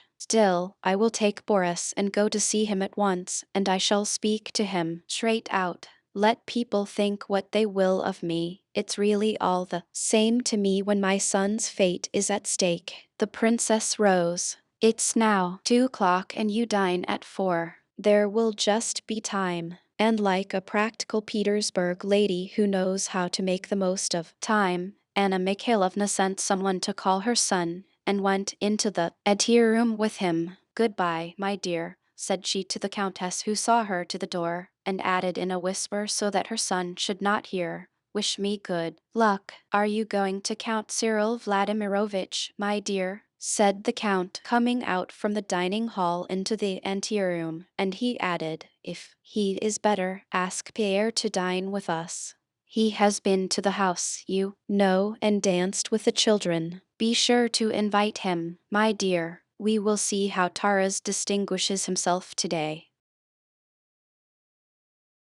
Chapter 15. My dear Boris, said Princess Anna Mikhailovna to her son as Countess Ristova's carriage in which they were seated drove over the straw-covered street and turned into the wide courtyard of Count Cyril Vladimirovitch Bezikov's house. My dear Boris, said the mother, drawing her hand from beneath her old mantle and laying it timidly and tenderly on her son's arm, be affectionate and attentive to him. Count Cyril Vladimirovitch is your godfather after all. Your future depends on him. Remember that, my dear, and be nice to him, as you so well know how to be. If only I knew that anything besides humiliation would come of it, answered her son coldly. But I have promised and will do it for your sake. Although the hall porter saw someone's carriage standing at the entrance, after scrutinizing the mother and son who, without asking to be announced, had passed straight through the glass porch between the rows of statues in niches, and looking significantly at the lady's old cloak, he asked whether they wanted the count or the princesses, and hearing that they wished to see the count, said His Excellency was worse today, and that His Excellency was not receiving anyone. We may as well go back,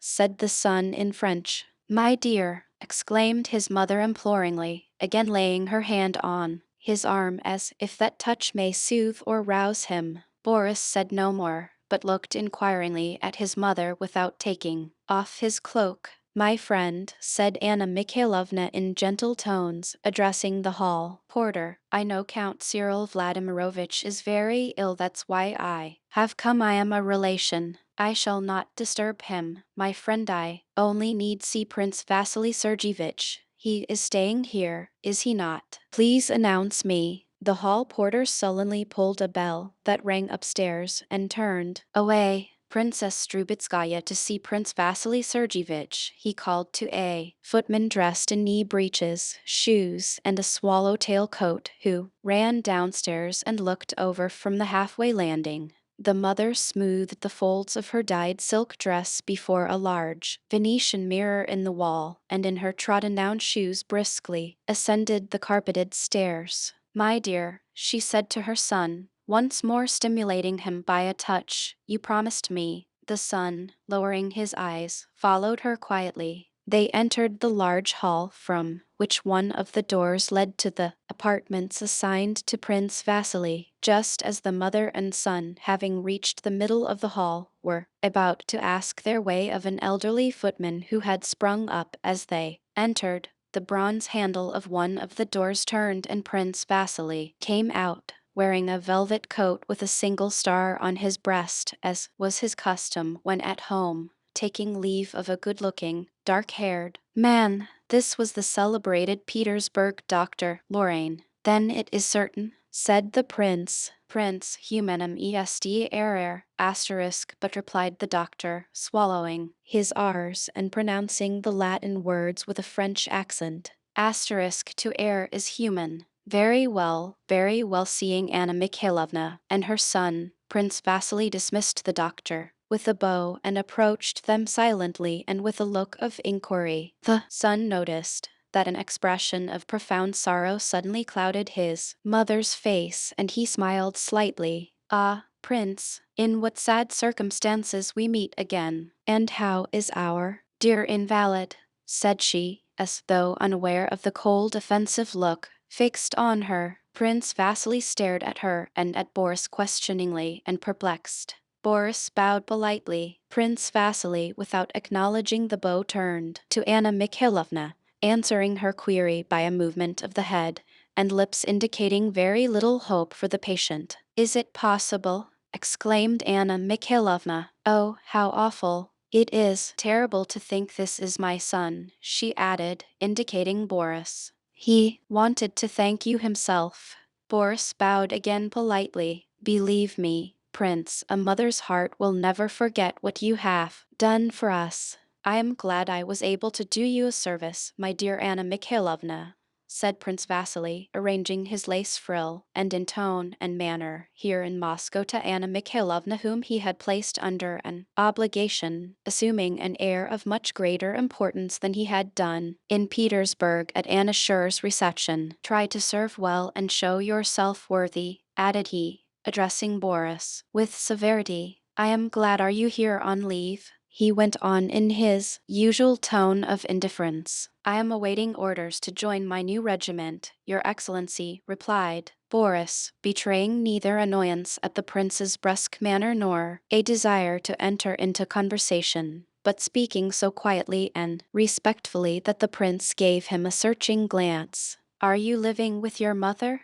"I am living at Countess Rostova's," replied Boris, again adding, "Your Excellency." "That is, with Ilya Rostov, who married Natalie Shinshina," said Anna Mikhailovna. I know," answered Prince Vasily in his monotonous voice. "I never could understand how Natalie made up her mind to marry that unlicked bear. A perfectly absurd and stupid fellow, and a gambler too, I am told. But a very kind man, Prince," said Anna Mikhailovna with a pathetic smile, as though she too knew that Count Rostov deserved this censure, but asked him not to be too hard on the poor old man. "What do the doctors say?" asked the princess after a pause, her worn face again expressing deep sorrow. "They give little hope," replied the prince, "and I should so like to thank Uncle once for all his kindness to me and Boris. He is his godson," she added, her tone suggesting that this fact ought to give Prince Vasily much satisfaction. Prince Vasily became thoughtful and frowned. Anna Mikhailovna saw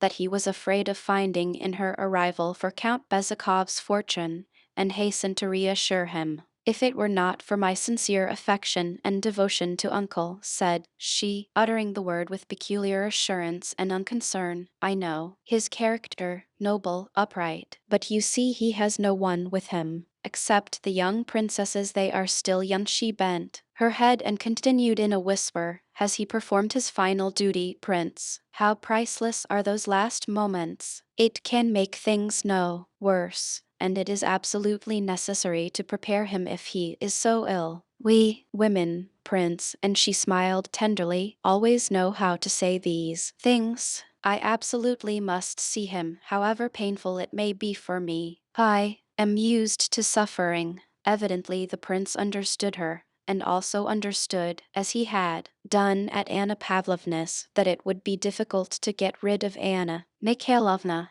Would not such a meeting be too trying for him? "Dear Anna Mikhailovna," said he, "let us wait until evening. The doctors are expecting a crisis, but one cannot delay, Prince, at such a moment. Consider that the welfare of his soul is at stake. Ah, it is awful." The duties of a Christian. A door of one of the inner rooms opened and one of the princesses, the count's niece, entered with a cold, stern face. The length of her body was strikingly out of proportion to her short legs. Prince Vasily turned to her. "Well, how is he?" "Still the same. But what can you expect?" "This noise," said the princess, looking at Anna Mikhailovna as at a stranger. "Ah, my dear, I hardly knew you," said Anna Mikhailovna with a happy smile, ambling lightly up to the count's niece. "I have come, and am at your service to help you nurse my uncle. I imagine what you have gone through," and she sympathetically turned up her eyes. The princess gave no reply and did not even smile, but left the room as Anna Mikhailovna took off her gloves and, occupying the position she had conquered, settled down in an armchair, inviting Prince Vasily to take a seat beside her. Boris, she said to her son with a smile, I shall go in to see the Count, my uncle, but you, my dear, had better go to Pierre meanwhile, and don't forget to give him the Rostovs' invitation. They ask him to dinner. I suppose he won't go? She continued, turning to the prince. On the contrary, replied the prince, who had plainly become depressed. I shall be only too glad if you relieve me of that young man here. He is, and the count has not once asked for him. He shrugged his shoulders. Chapter 16. Pierre, after all, had not managed to choose a career for himself in Petersburg, and had been expelled from there for riotous conduct and sent to Moscow. The story told about him at Count Rostov's was true. Pierre had taken part in tying a policeman to a bear. He had now been for some days in Moscow, and was staying as usual at his father's house, though he expected that the story of his escapade would be already known in Moscow, and that the ladies about his father, who were never favorably disposed toward him, would have used it to turn the count against him. He nevertheless, on the day of his arrival, went to his father's part of the house, entering the drawing room, where the princesses spent most of their time. He greeted the ladies, two of whom were sitting at embroidery frames while a third read aloud. It was the eldest who was reading, the one who had met Anna Mikhailovna. The two younger ones were embroidering. Both were rosy and pretty, and they differed only in that one had a little mole on her lip which made her much prettier. Pierre was received as if he were a corpse or a leper. The eldest princess paused in her reading and silently stared at him with frightened eyes. The second assumed precisely the same expression, while the youngest, the one with the mole, who was of a cheerful and lively disposition, bent over her frame to hide a smile probably evoked by the amusing scene she foresaw. She drew her wool down through the canvas and, scarcely able to refrain from laughing, stooped as if trying to make out the pattern. How do you do, cousin? Said Pierre. You don't recognize me? I recognize you only too well, too well. How is the count? Can I see him? Asked Pierre, awkwardly as usual, but unabashed. The count is suffering physically and mentally, and apparently you have done your best to increase his mental sufferings. Can I see the count? Pierre again asked. If you wish to kill him outright, you can see him. Olga, though, and see whether uncle's beef tea is ready. It is almost time, she added, giving Pierre to understand that they were busy making his father comfortable, while evidently he, Pierre, was only busy causing him annoyance. Olga went out. Pierre stood looking at the sisters. Then he bowed and said, Then I will go to my rooms. You will let me know when I can see him. And he left the room, followed by the low but ringing laughter of the sister with the mole. Next day Prince Vasily had arrived and settled in the count's house. He sent for Pierre and said to him, My dear fellow, if you are going to behave here as you did in Petersburg, you will end very badly. That is all I have to say to you.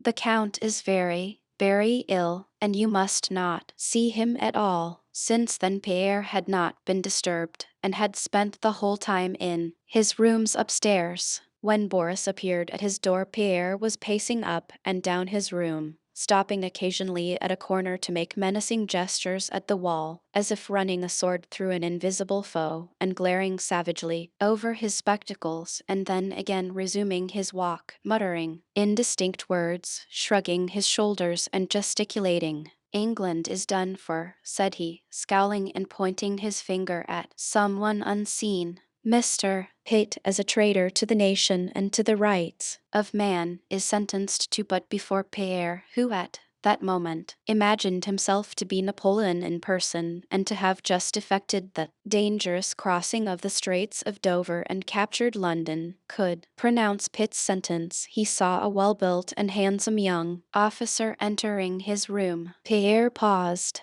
He had left Moscow when Boris was a boy of 14 and had quite forgotten him, but in his usual, impulsive and hearty way he took Boris by the hand with a friendly smile. "Do you remember me?" asked Boris quietly with a pleasant smile. "I have come with my mother to see the Count, but it seems he is not well." "Yes, it seems he is ill. People are always disturbing him," answered Pierre, trying to remember who this young man was. Boris felt that Pierre did not recognize him but did not consider it necessary to introduce himself, and without experiencing the least embarrassment looked Pierre straight in the face. "Count Rostov asks you to come to dinner today," said he, after a considerable pause which made Pierre feel uncomfortable. "Ah, Count Rostov!" exclaimed Pierre joyfully. "Then you are his son, Ilya? Only fancy, I didn't know you at first.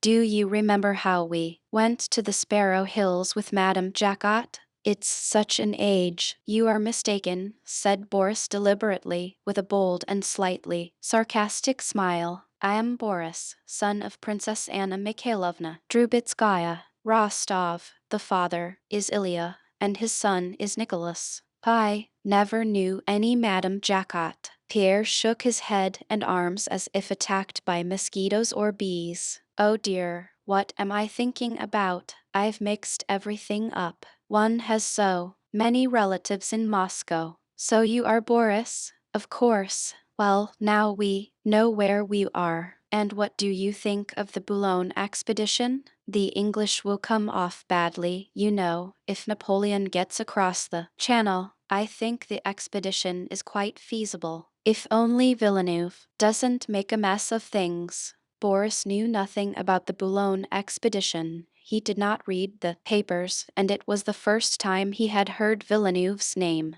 "We here in Moscow are more occupied with dinner parties and scandal than with politics," said he in his quiet, ironical tone. "I know nothing about it and have not thought about it. Moscow is chiefly busy with gossip," he continued. "Just now they are talking about you and your father." Pierre smiled in his good-natured way as if afraid for his companion's sake that the latter may say something he would afterwards regret. But Boris spoke distinctly, clearly, and dryly, looking straight into Pierre's eyes. "Moscow has nothing else to do but gossip," Boris went on. "Everybody is wondering to whom the Count will leave his fortune, though he may, perhaps, outlive us all, as I sincerely hope he will." "Yes, it is all very horrid," interrupted Pierre, "very horrid." Pierre was still afraid that this officer may inadvertently say something disconcerting to himself.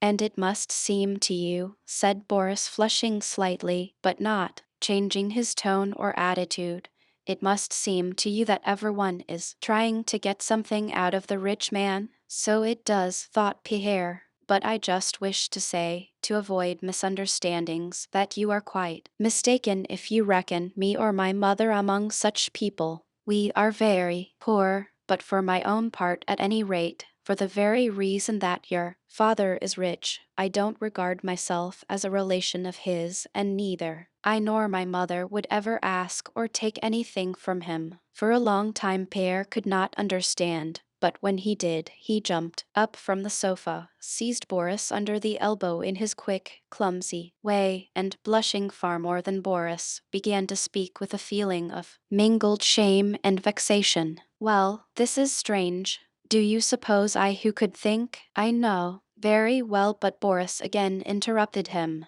"I am glad I have spoken out fully. Perhaps you did not like it? You must excuse me," said he, putting Pierre at ease instead of being put at ease by him. "But I hope I have not offended you. I always make it a rule to speak out well. What answer am I to take? Will you come to dinner at the Rostovs?" And Boris, having apparently relieved himself of an onerous duty and extricated himself from an awkward situation and placed another in it, became quite pleasant again. "No, but I say," said Pierre, calming down, "you are a wonderful fellow. What you have just said is good, very good. Of course you don't know me." We have not met for such a long time, not since we were children. You may think that I understand, quite understand. I could not have done it myself. I should not have had the courage, but it's splendid. I am very glad to have made your acquaintance. It's queer, he added after a pause, that you should have suspected me. He began to laugh. Well, what of it? I hope we'll get better acquainted, and he pressed Boris' hand. Do you know, I have not once been in to see the Count. He has not sent for me. I am sorry for him as a man, but what can one do? And so you think Napoleon will manage to get an army across? Asked Boris with a smile. Pierre saw that Boris wished to change the subject, and being of the same mind he began explaining the advantages and disadvantages of the Boulogne expedition. A footman came in to summon Boris. The princess was going. Pierre, in order to make Boris better acquaintance, promised to come to dinner, and warmly pressing his hand looked affectionately over his spectacles into Boris' eyes. After he had gone, Pierre continued pacing up and down the room for a long time, no longer piercing an imaginary foe with his imaginary sword, but smiling at the remembrance of that pleasant, intelligent, and resolute young man. As often happens in early youth, especially to one who leads a lonely life, he felt an unaccountable tenderness for this young man and made up his mind that they would be friends. Prince Vasily saw the princess off. She held a handkerchief to her eyes, and her face was tearful. It is dreadful, dreadful, she was saying, but cost me what it may, I shall do my duty. I will come and spend the night. He must not be left like this.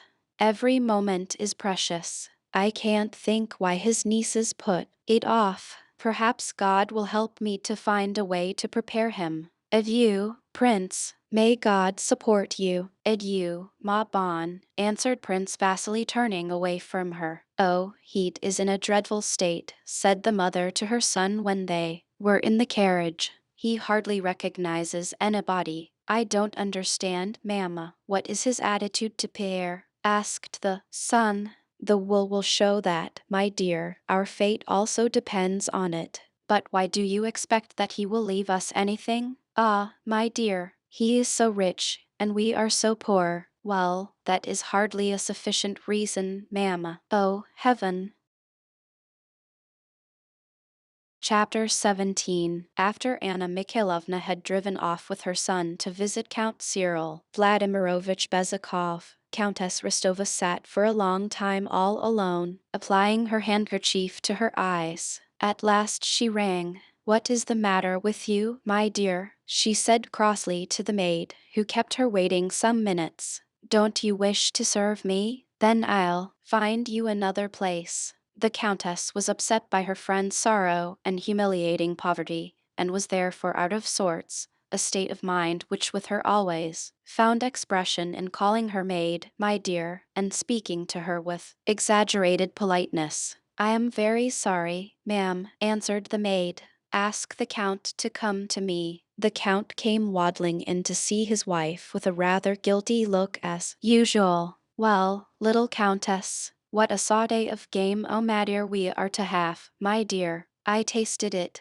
The 1,000 rubles I paid for Tara's were not ill spent. He is worth it. He sat down by his wife, his elbows on his knees, and his hands ruffling his gray hair. What are your commands, little Countess? You see, my dear, what's that mess? She said, pointing to his waistcoat. It's the sauté, most likely, she added with a smile. Well, you see, Count, I want some money. Her face became sad.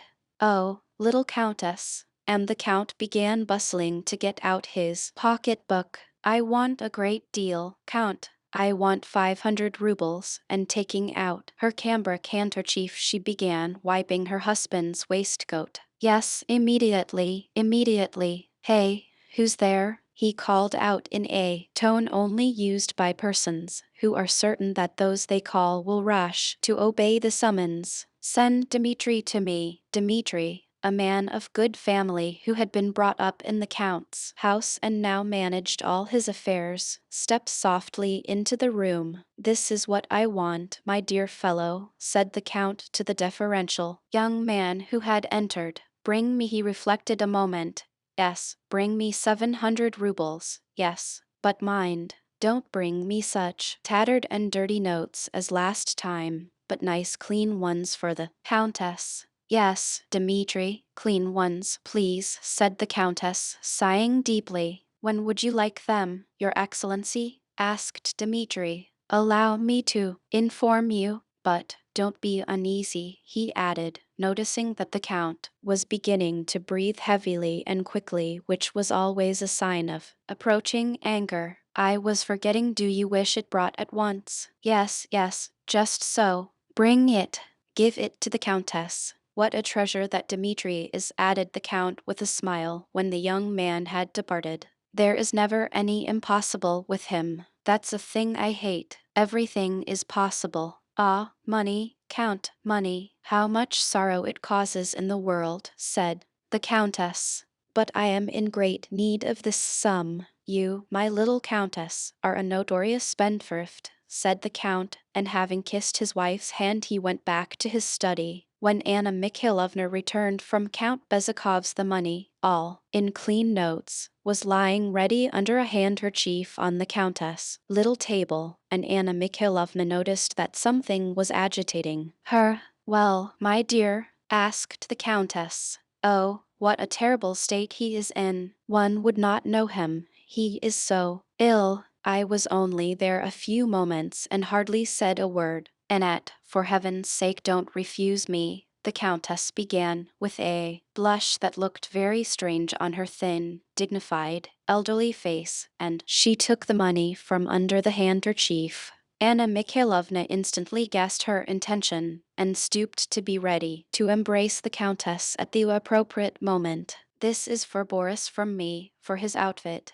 Anna Mikhailovna was already embracing her and weeping. The Countess wept too. They wept because they were friends, and because they were kind-hearted, and because they, friends from childhood, had to think about such a base thing as money, and because their youth was over.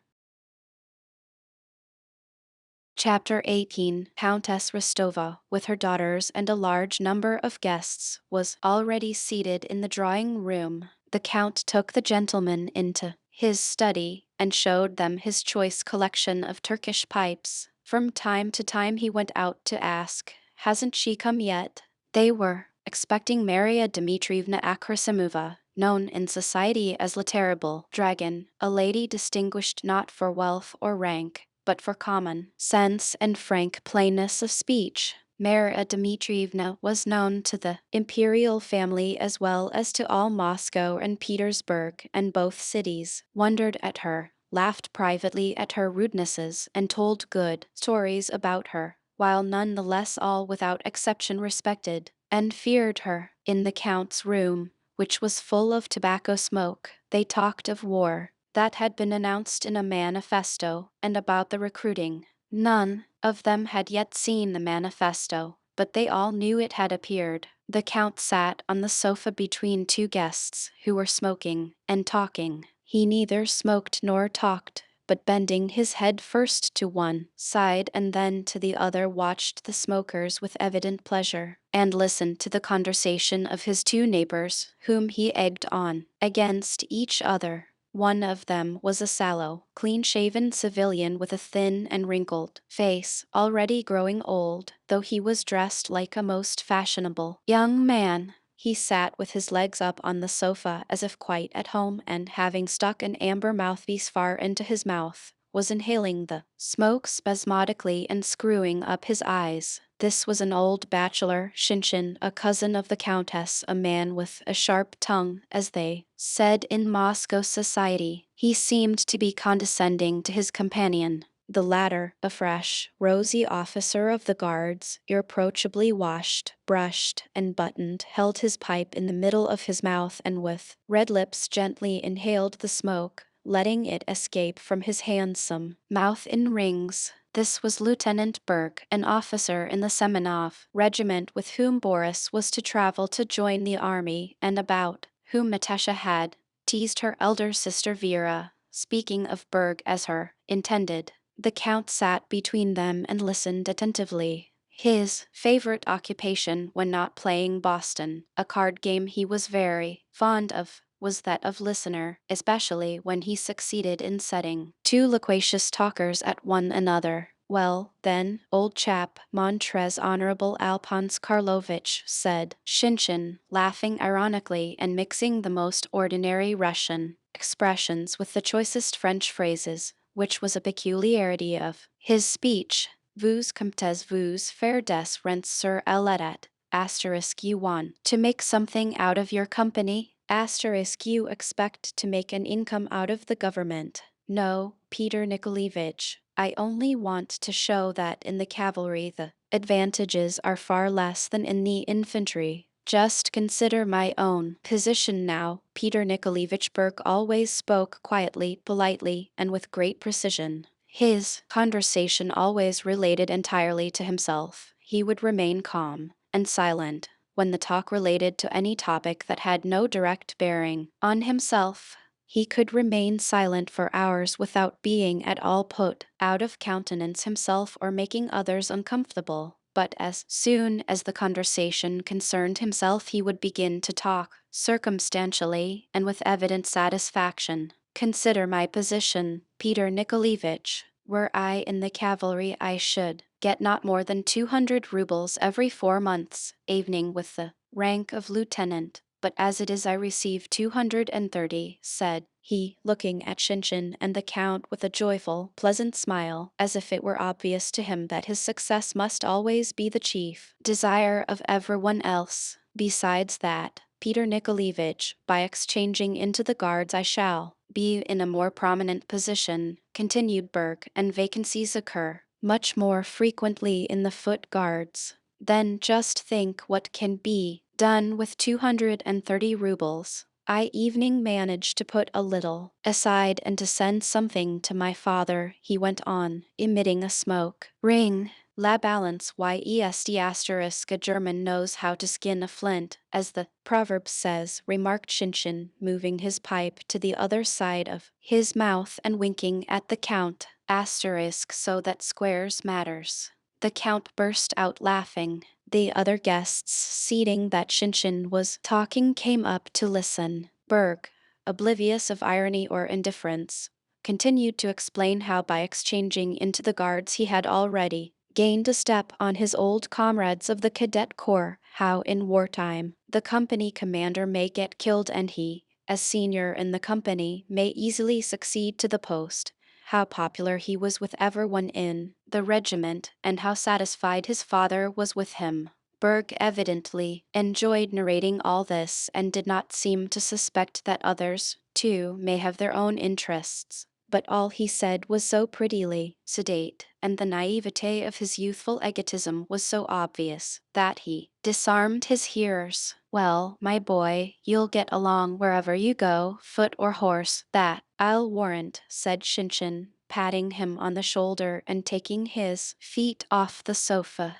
Berg smiled joyously. The Count, by his guests, went into the drawing room. It was just the moment before a big dinner when the assembled guests, expecting the summons to Zakaska, avoid engaging in any long conversation but think it necessary to move about and talk, in order to show that they are not at all impatient for their food. The host and hostess look toward the door and now and then glance at one another, and the visitors try to guess from these glances who, or what, they are waiting for. Some important relation who has not yet arrived, or a dish that is not yet ready. Asterisk hors d'oeuvres. Pierre had come just at dinner time, and was sitting awkwardly in the middle of the drawing room on the first chair he had come across, blocking the way for everyone. The Countess tried to make him talk, but he went on naively looking around through his spectacles as if in search of somebody, and answered all her questions in monosyllables. He was in the way and was the only one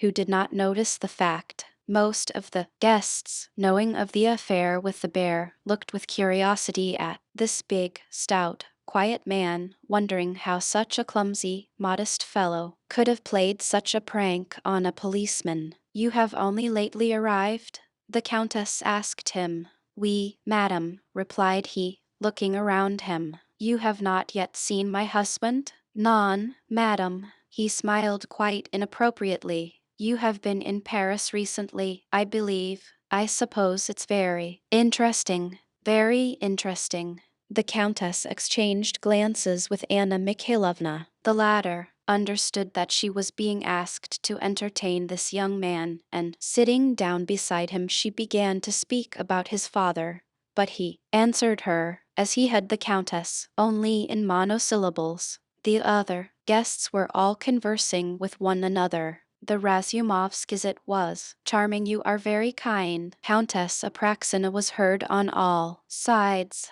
The countess rose and went into the ballroom. "Maria Dmitrievna," came her voice from there. "Herself," came the answer in a rough voice, and Maria Dmitrievna entered the room. All the unmarried ladies, and even the married ones except the very oldest, rose. Maria Dmitrievna paused at the door, tall and stout, holding high her 50-year-old head with its gray curls. She stood, surveying the guests, and leisurely arranged her wide sleeves as if rolling them up. Maria Dmitrievna always spoke in Russian. "Health and happiness to her whose name day we are keeping, and to her children," she said, in her loud, full-toned voice which drowned all others. "Well, you old sinner," she went on, turning to the count who was kissing her hand, "you're feeling dull in Moscow, I dare say? Nowhere to hunt with your dogs. But what is to be done, old man? Just see how these nestlings are growing up," and she pointed to the girls. "You must look for husbands for them whether you like it or not." "Well," said she, "how's my Cossack?" Maria Dmitrievna always called Natasha a Cossack, and she stroked the child's arm as she came up, fearless and gay, to kiss her hand. "I know she's a scamp of a girl, but I like her." She took a pair of pear-shaped ruby earrings from her huge reticule and, having given them to the rosy Natasha, who beamed with the pleasure of her saint's day fate, turned away at once and addressed herself to Pierre. Friend, come here a bit," said she, assuming a soft high tone of voice. "Come here, my friend," and she ominously tucked up her sleeves still higher. Pierre approached, looking at her in a childlike way through his spectacles. Come near, friend. I used to be the only one to tell your father the truth when he was in favor, and in your case it's my evident duty." She paused. All were silent, expectant of what was to follow, for this was clearly only a prelude. "A fine lad, my word, a fine lad. His father lies on his deathbed and he amuses himself setting a policeman astride a bear. For shame, sir, for shame. It would be better if you went to the war." She turned away and gave her hand to the count, who could hardly keep from laughing. "Well, I suppose it is time we were at table," said Maria Dmitrievna. The count went in first with Maria Dmitrievna. The countess followed, on the arm of a colonel of hussars, a man of importance to them because Nicholas was to go with him to the regiment. Then came Anna Mikhailovna with Shinshin. Berg gave his arm to Vera. The smiling Julie Karagina went in with Nicholas. After them other couples followed, filling the whole dining hall, and last of all the children, tutors, and governesses followed singly. The footmen began moving about, chairs scraped, the band struck up in the gallery, and the guests settled down in their places. Then the strains of the count's household band were replaced by the clatter of knives and forks, the voices of visitors, and the soft steps of the footmen. At one end of the table sat the countess, with Maria Dmitrievna on her right, and Anna Mikhailovna on her left. The other lady visitors were farther down. At the other end sat the count, with the hussar colonel on his left, and Shinshin and the other male visitors on his right. Midway down the long table on one side sat the grown-up young people, Vera beside Berg, and Pierre beside Boris, and on the other side the children, tutors, and governesses. From behind the crystal decanters and fruit vases the Count kept glancing at his wife, and her tall cap with its light blue ribbons, and busily filled his neighbor's glasses, not neglecting his own. The Countess, in turn, without omitting her duties as hostess, threw significant glances from behind the pineapples at her husband, whose face and bald head seemed, by their redness, to contrast more than usual with his gray hair. At the ladies' end an evening chatter of voices was heard all the time. At the men's end the voices sounded louder and louder, especially that of the colonel of hussars who, growing more and more flushed, ate and drank so much that the Count held him up as a pattern to the other guests. Berg, with tender smiles, was saying to Vera that love is not an earthly, but a heavenly feeling. Boris was telling his new friend Pierre who the guests were, and exchanging glances with Natasha, who was sitting opposite. Pierre spoke little but examined the new faces and ate a great deal. Of the two soups he chose turtle with savory patties and went on to the game without omitting a single dish or one of the wines. These latter the butler thrust mysteriously forward, wrapped in a napkin, from behind the next man's shoulders, and whispered, "Dry matter Hungarian or Rhine wine, as the case may be." Of the 4 crystal glasses, engraved with the Count's monogram that stood before his plate, Pierre held out one at random and drank with enjoyment, gazing with ever-increasing amiability at the other guests. Natasha, who sat opposite, was looking at Boris as girls of 13 look at the boy they are in love with and have just kissed for the first time. Sometimes that same look fell on Pierre, and that funny lively little girl's look made him inclined to laugh without knowing why. Nicholas sat at some distance from Sonia beside Julie Karagina, to whom he was again talking with the same involuntary smile. Sonia wore a company smile, but was evidently tormented by jealousy. Now she turned pale, now blushed, and strained every nerve to overhear what Nicholas and Julie were saying to one another. The governess kept looking round, uneasily, as if preparing to resent any slight that may be put upon the children. The German tutor was trying to remember all the dishes, wines, and kinds of dessert, in order to send a full description of the dinner to his people in Germany, and he felt greatly offended when the butler, with a bottle wrapped in a napkin, passed him by.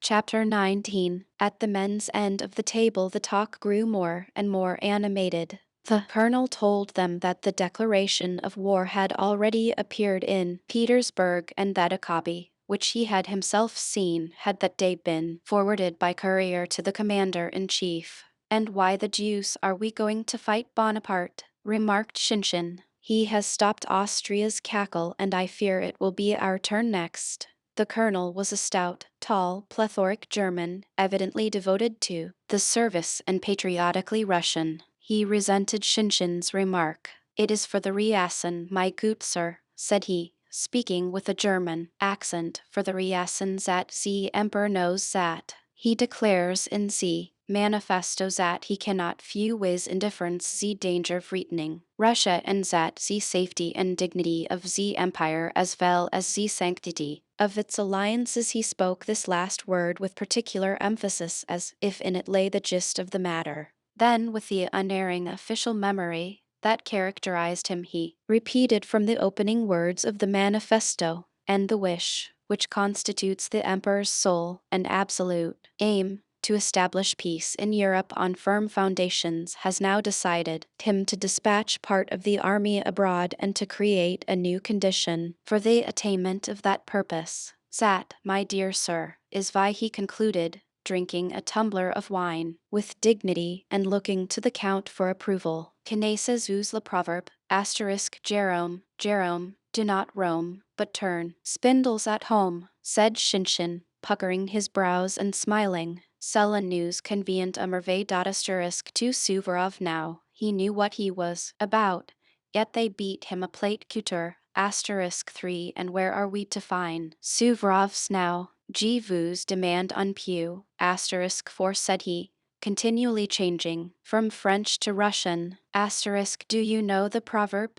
Asterisk 2 that suits us down to the ground, asterisk 3 hollow, asterisk 4 I just ask you that. We must fight to the last tivararop of our plood, said the colonel, thumping the table, and we must tie for our emperor, and then all will be well, and we must discuss it as little as possible. He dwelt particularly on the word possible as possible, he ended, again turning to the count. That is how we old hussars look at it, and there's an end of it. And how do you, a young man and a young hussar, how do you judge of it? He added, addressing Nicholas, who, when he heard that the war was being discussed, had turned from his partner with eyes and ears intent on the colonel. I am quite of your opinion, replied Nicholas, flaming up, turning his plate round and moving his wine glasses about with as much decision and desperation as though he were at that moment facing some great danger.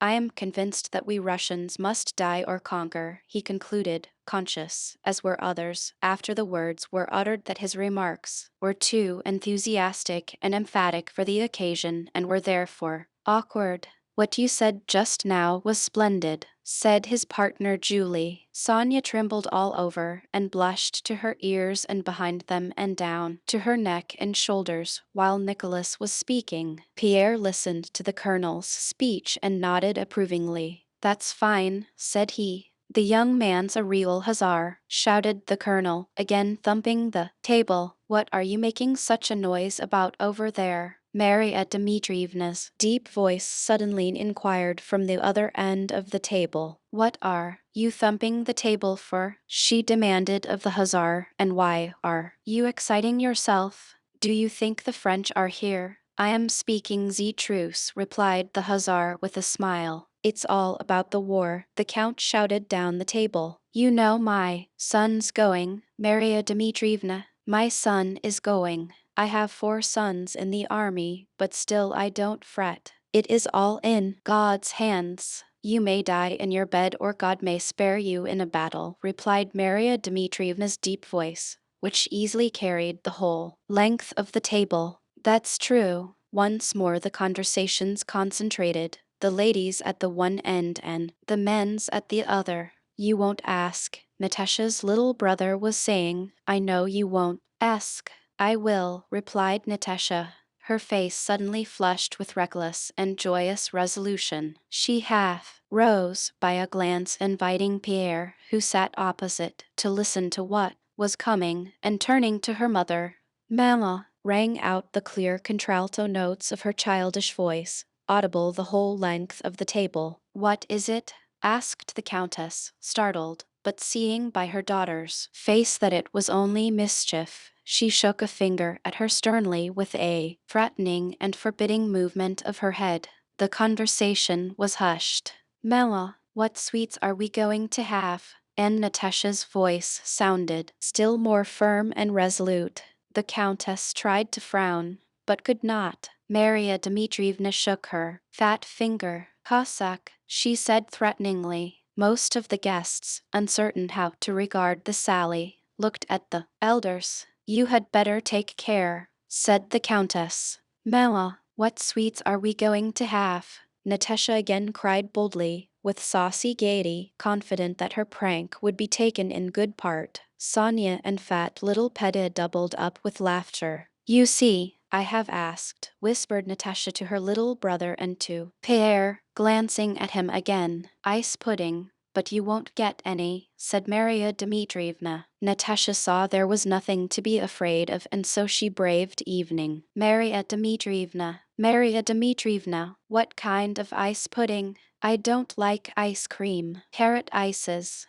No, what kind? Marya Dmitrievna, what kind? She almost screamed. I want to know. Marya Dmitrievna and the countess burst out laughing, and all the guests joined in. Everyone laughed, not at Marya Dmitrievna's answer, but at the incredible boldness and smartness of this little girl, who had dared to treat Marya Dmitrievna in this fashion. Natasha only desisted when she had been told that there would be pineapple ice. Before the ices, champagne was served round. The band again struck up, the Count and Countess kissed, and the guests, leaving their seats, went up to congratulate the Countess and reached across the table to clink glasses with the Count, with the children, and with one another.